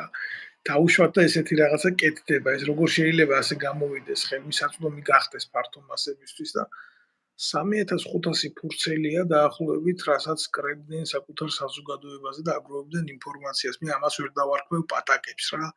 მე რო ამას გავეცანი, არ დაგიმალავთ ბატონო გოჩა. დაახლოებით 500 ფურცელი წავიკითხე ელექტრონულად და მე ცუდად გავხდი მე თვითონ, იმიტომ რომ ძალიან მაგრად გამიჭირდა ამის წაკითხვა და სხვათა შორის 17 ეპიზოდში ვიყავი ნახსენები და მithვალთვალებდნენ ყველგან რას ვარ. ისეთ პირად რაღაცეებზე მithვალთვალებდნენ, მაგალითად მეცინება ამაზე ნუ ასე უყარის არ მინდა განამწვენია და განამეშინია უბრალოდ მწვენია რომ სახელმწიფოში უშიშროების სამსახური დაკავებული იყო ისეთი რაღაცით თუ როგორ მივდიოდი ნათესავთან როგორ მოვდიოდი როგორ ველაპარაკებოდი ჩემს მეუღლეს და ასე შემდეგ რა შეიძლება რაღაცა გარკვეული ტაქტი გახდეს სახელმწიფო უშიშროებისთვის საჭირო და აუცილებელი და შესწავლოს ის ფაქტი მაგრამ როდესაც ამას აკეთებს ასე ტოტალურად ეს არის ამაზრზენი გესმით? ეს არის მე შემეშინდა. მაგრამ იცით რისი შემეშინდა? სანამდე მიდიან ეს ადამიანები. მაგი არ არის. საერთოდ ბაბამ და მე კრივში მყავდა კარგი ისა რა ქვია, მწვრთნელი და ის ყოველთვის გვეუბნებოდა მაშინ რომ როდესაც მოწინააღმდეგე გირტყავს იმდენს, რამდენის უფლებასაც მისცე. მოგაფიქრეთ? ანუ საზოგადოება რამდენ უფლებასაც აძლევს, ის იმდენს იღებს. მაგრამ სანამ ცხვირში არ მოხვდებათ მათ, ეხლა აი თქვა შემსაქმეზე ავიღოთ. მე უკვე ყველა სახელი გვარი ვიცი. მათი მისამართების ვიცი, სადაც არიან, როგორც არიან. მე როცა ეხლა თუ გადამიტრიალდა ეხლა თქვა ჭკუა და მოვინდომო შურისძიება, ერთ მაქსიმუმ 3 დღე დასჭირდება ამ ყველაფერს, ხო? მაგრამ რატო უნდა მივიდეს აქამდე საქმე? ან იმათ რატო უნდა მიიყვანოს იმ დონეზე? ეს სრული არაპროფესიონალიზმია, რა თქმა უნდა. აი წარმოიდგინეთ თქვენ ხართ თქვენ აი მე აქ ვარ აქედან არ გავდივარ და აქედან დავადგინე ვინები არიან და თქვენ და ეხლა და აი ეს რას მიუთითებს ეს იმას მიუთითებს რომ ჩვენ არაფერი არ გაგვაჩნია ჩვენ აქ ყავს ბანდა პოლიტიკური რომელიც მართავს უცხებას კი ბატონო და უბრალოდ ვერ ჩამოყალიბდა ანუ მემხედველობაში ვერ ჩამოყალიბდა სისტემა იქ არ არის ტრადიციები არ არის მორალი არ არის არანაირი პატრიოტიზმი განისაზღვრება უფროსთან მოიწვიან შეზრომა ერთ ადგილზე. ორჩ. აი ეს არის პატრიოტიზმი. მე საბრძოლოების თქმა. და აბა თქვენ ადექით და სწხოვეთ მაუ თქვენ მე მებრძვით, მოდი ერთად ვებრძოლოთ ჩვენ საერთო მტერს. აგერ 24 კილომეტრში დგანა. გააკეთებენ მაგას? გაიქცევიან, მე მინახე ეგენ როგორ გარბიან. აი ეგეთი ის არის, ყოველთვის უნდა დაუშვათ კონტრშეკითხვა. მე ეს გამიკეთებია და გავაკეთებ, თქვენ წამოხვალთ ამაზე. არ წამოვლე მეგონი. იმიტომ რომ ეს არ შეიძლება, ხო? ანუ უნდა ჩვენ უნდა გავერთიანოთ საერთო მტერის წინააღმდეგ და არა იმის წინააღმდეგ. საერთო მტერი მარტო ჩილოთით არ არის. ხო, მე მარტო მაგაში ვერ დაგეთანხმები, იმიტომ რომ როდესაც სუსტი სახელმწიფო ხარ, შენი დანაკუწების სურვილი ყველა შენ მეზობელს უჩნდება, რომელიც კი, მაგას ვამბობ. ანუ მარტო ერთი არ არის, ბევრი არის. კი ბატონო, აი ჩვენ ამისკენ უნდა მივიდეთ, ბატონო დავით, მათ არ უნდა იყოს ჩვენ უნდა და არის რაღაცა საზღვარი, რომელსაც არ უნდა გადაკვეთოს. არც ერთმა მოქალაქემ მნიშვნელობა არ აქვს, რამდენად მიუღებელია. ხო იცით, ის ზაღლიშვილია, მაგრამ ის ჩვენი ზაღლიშვილია და ჩვენი მოსავლელია. კეთო, საკითხავი არამდენ. სასიამოვნო იყო ბატონო გოჩა თქვენთან საუბარი, დასკვნით ეტაპზე ვიტყვი, რომ დღეს ჩემი გადაცემის სტუმარი იყო გოჩა ვეტრიაკოვი, საქართველოს შეერაღებული ძალების საზღვაო ძალების ყოფილი სარდალი. მას აქვს ასევე დიდი გამოცდილება სადაზვერვო სამსახურებში მუშაობის. სამწუხაროდ ის არის დღეს ამერიკაში იყო აღიარებული პოლიტიკური დევნილი და საქართველოს დღევანდელმა ხელისუფლებამ, რომელიც მიათითებდა ეგერ რა ცუდად დევნიდა წინა ხელისუფლება, დღეს უკვე თავად გაუქმა საქართველოს მოქალაქეობა. ეს არ არის ჩემი პირადი ბრძოლა, ეს არ არის ბატონი გოჩას პირადი ბრძოლა, ეს არის ბრძოლა საქართველოსთვის. ამ ბრძოლას აქვს მხოლოდ ერთი ალგორითმა და მიზანი, რომ საქართველოს როგორც სახელმწიფო იყოს ქართველების და ეს ბრძოლა ფიცის თანახმად ჩვენგან იქნება ბოლომდე გადატანილი. ნებისმიერი თქვენგანი, რომელიც სიმართლეს შეხედავს, სიმართლეს გააზიარებს, სიმართლეს დაუჭერს მხარს, ის გახდება თანამებრძოლი ქართველი ხალხის უსამართლობის წინააღმდეგ. იმის არ იყოს ძველ რომში რო არა, სიმართლის მოსაუბრე პირის ის რო აქვს გაკეთებული ქართველი კაცის მიზანი უნდა გახდეს დღეს სიმართლის მხარდაჭერა. მხოლოდ სიმართლით დაიძლევა ნებისმიერი დეზინფორმაცია და უსამართლობა. დაგემშვიდობებით თქვენ ბატონო გოჩა, დავემშვიდობებით ჩვენს მაყურებელს და ჩვენ აუცილებლად შევხვდებით. დიდი მადლობა, გამომშვიდობეს, კარგად გრძნობთ.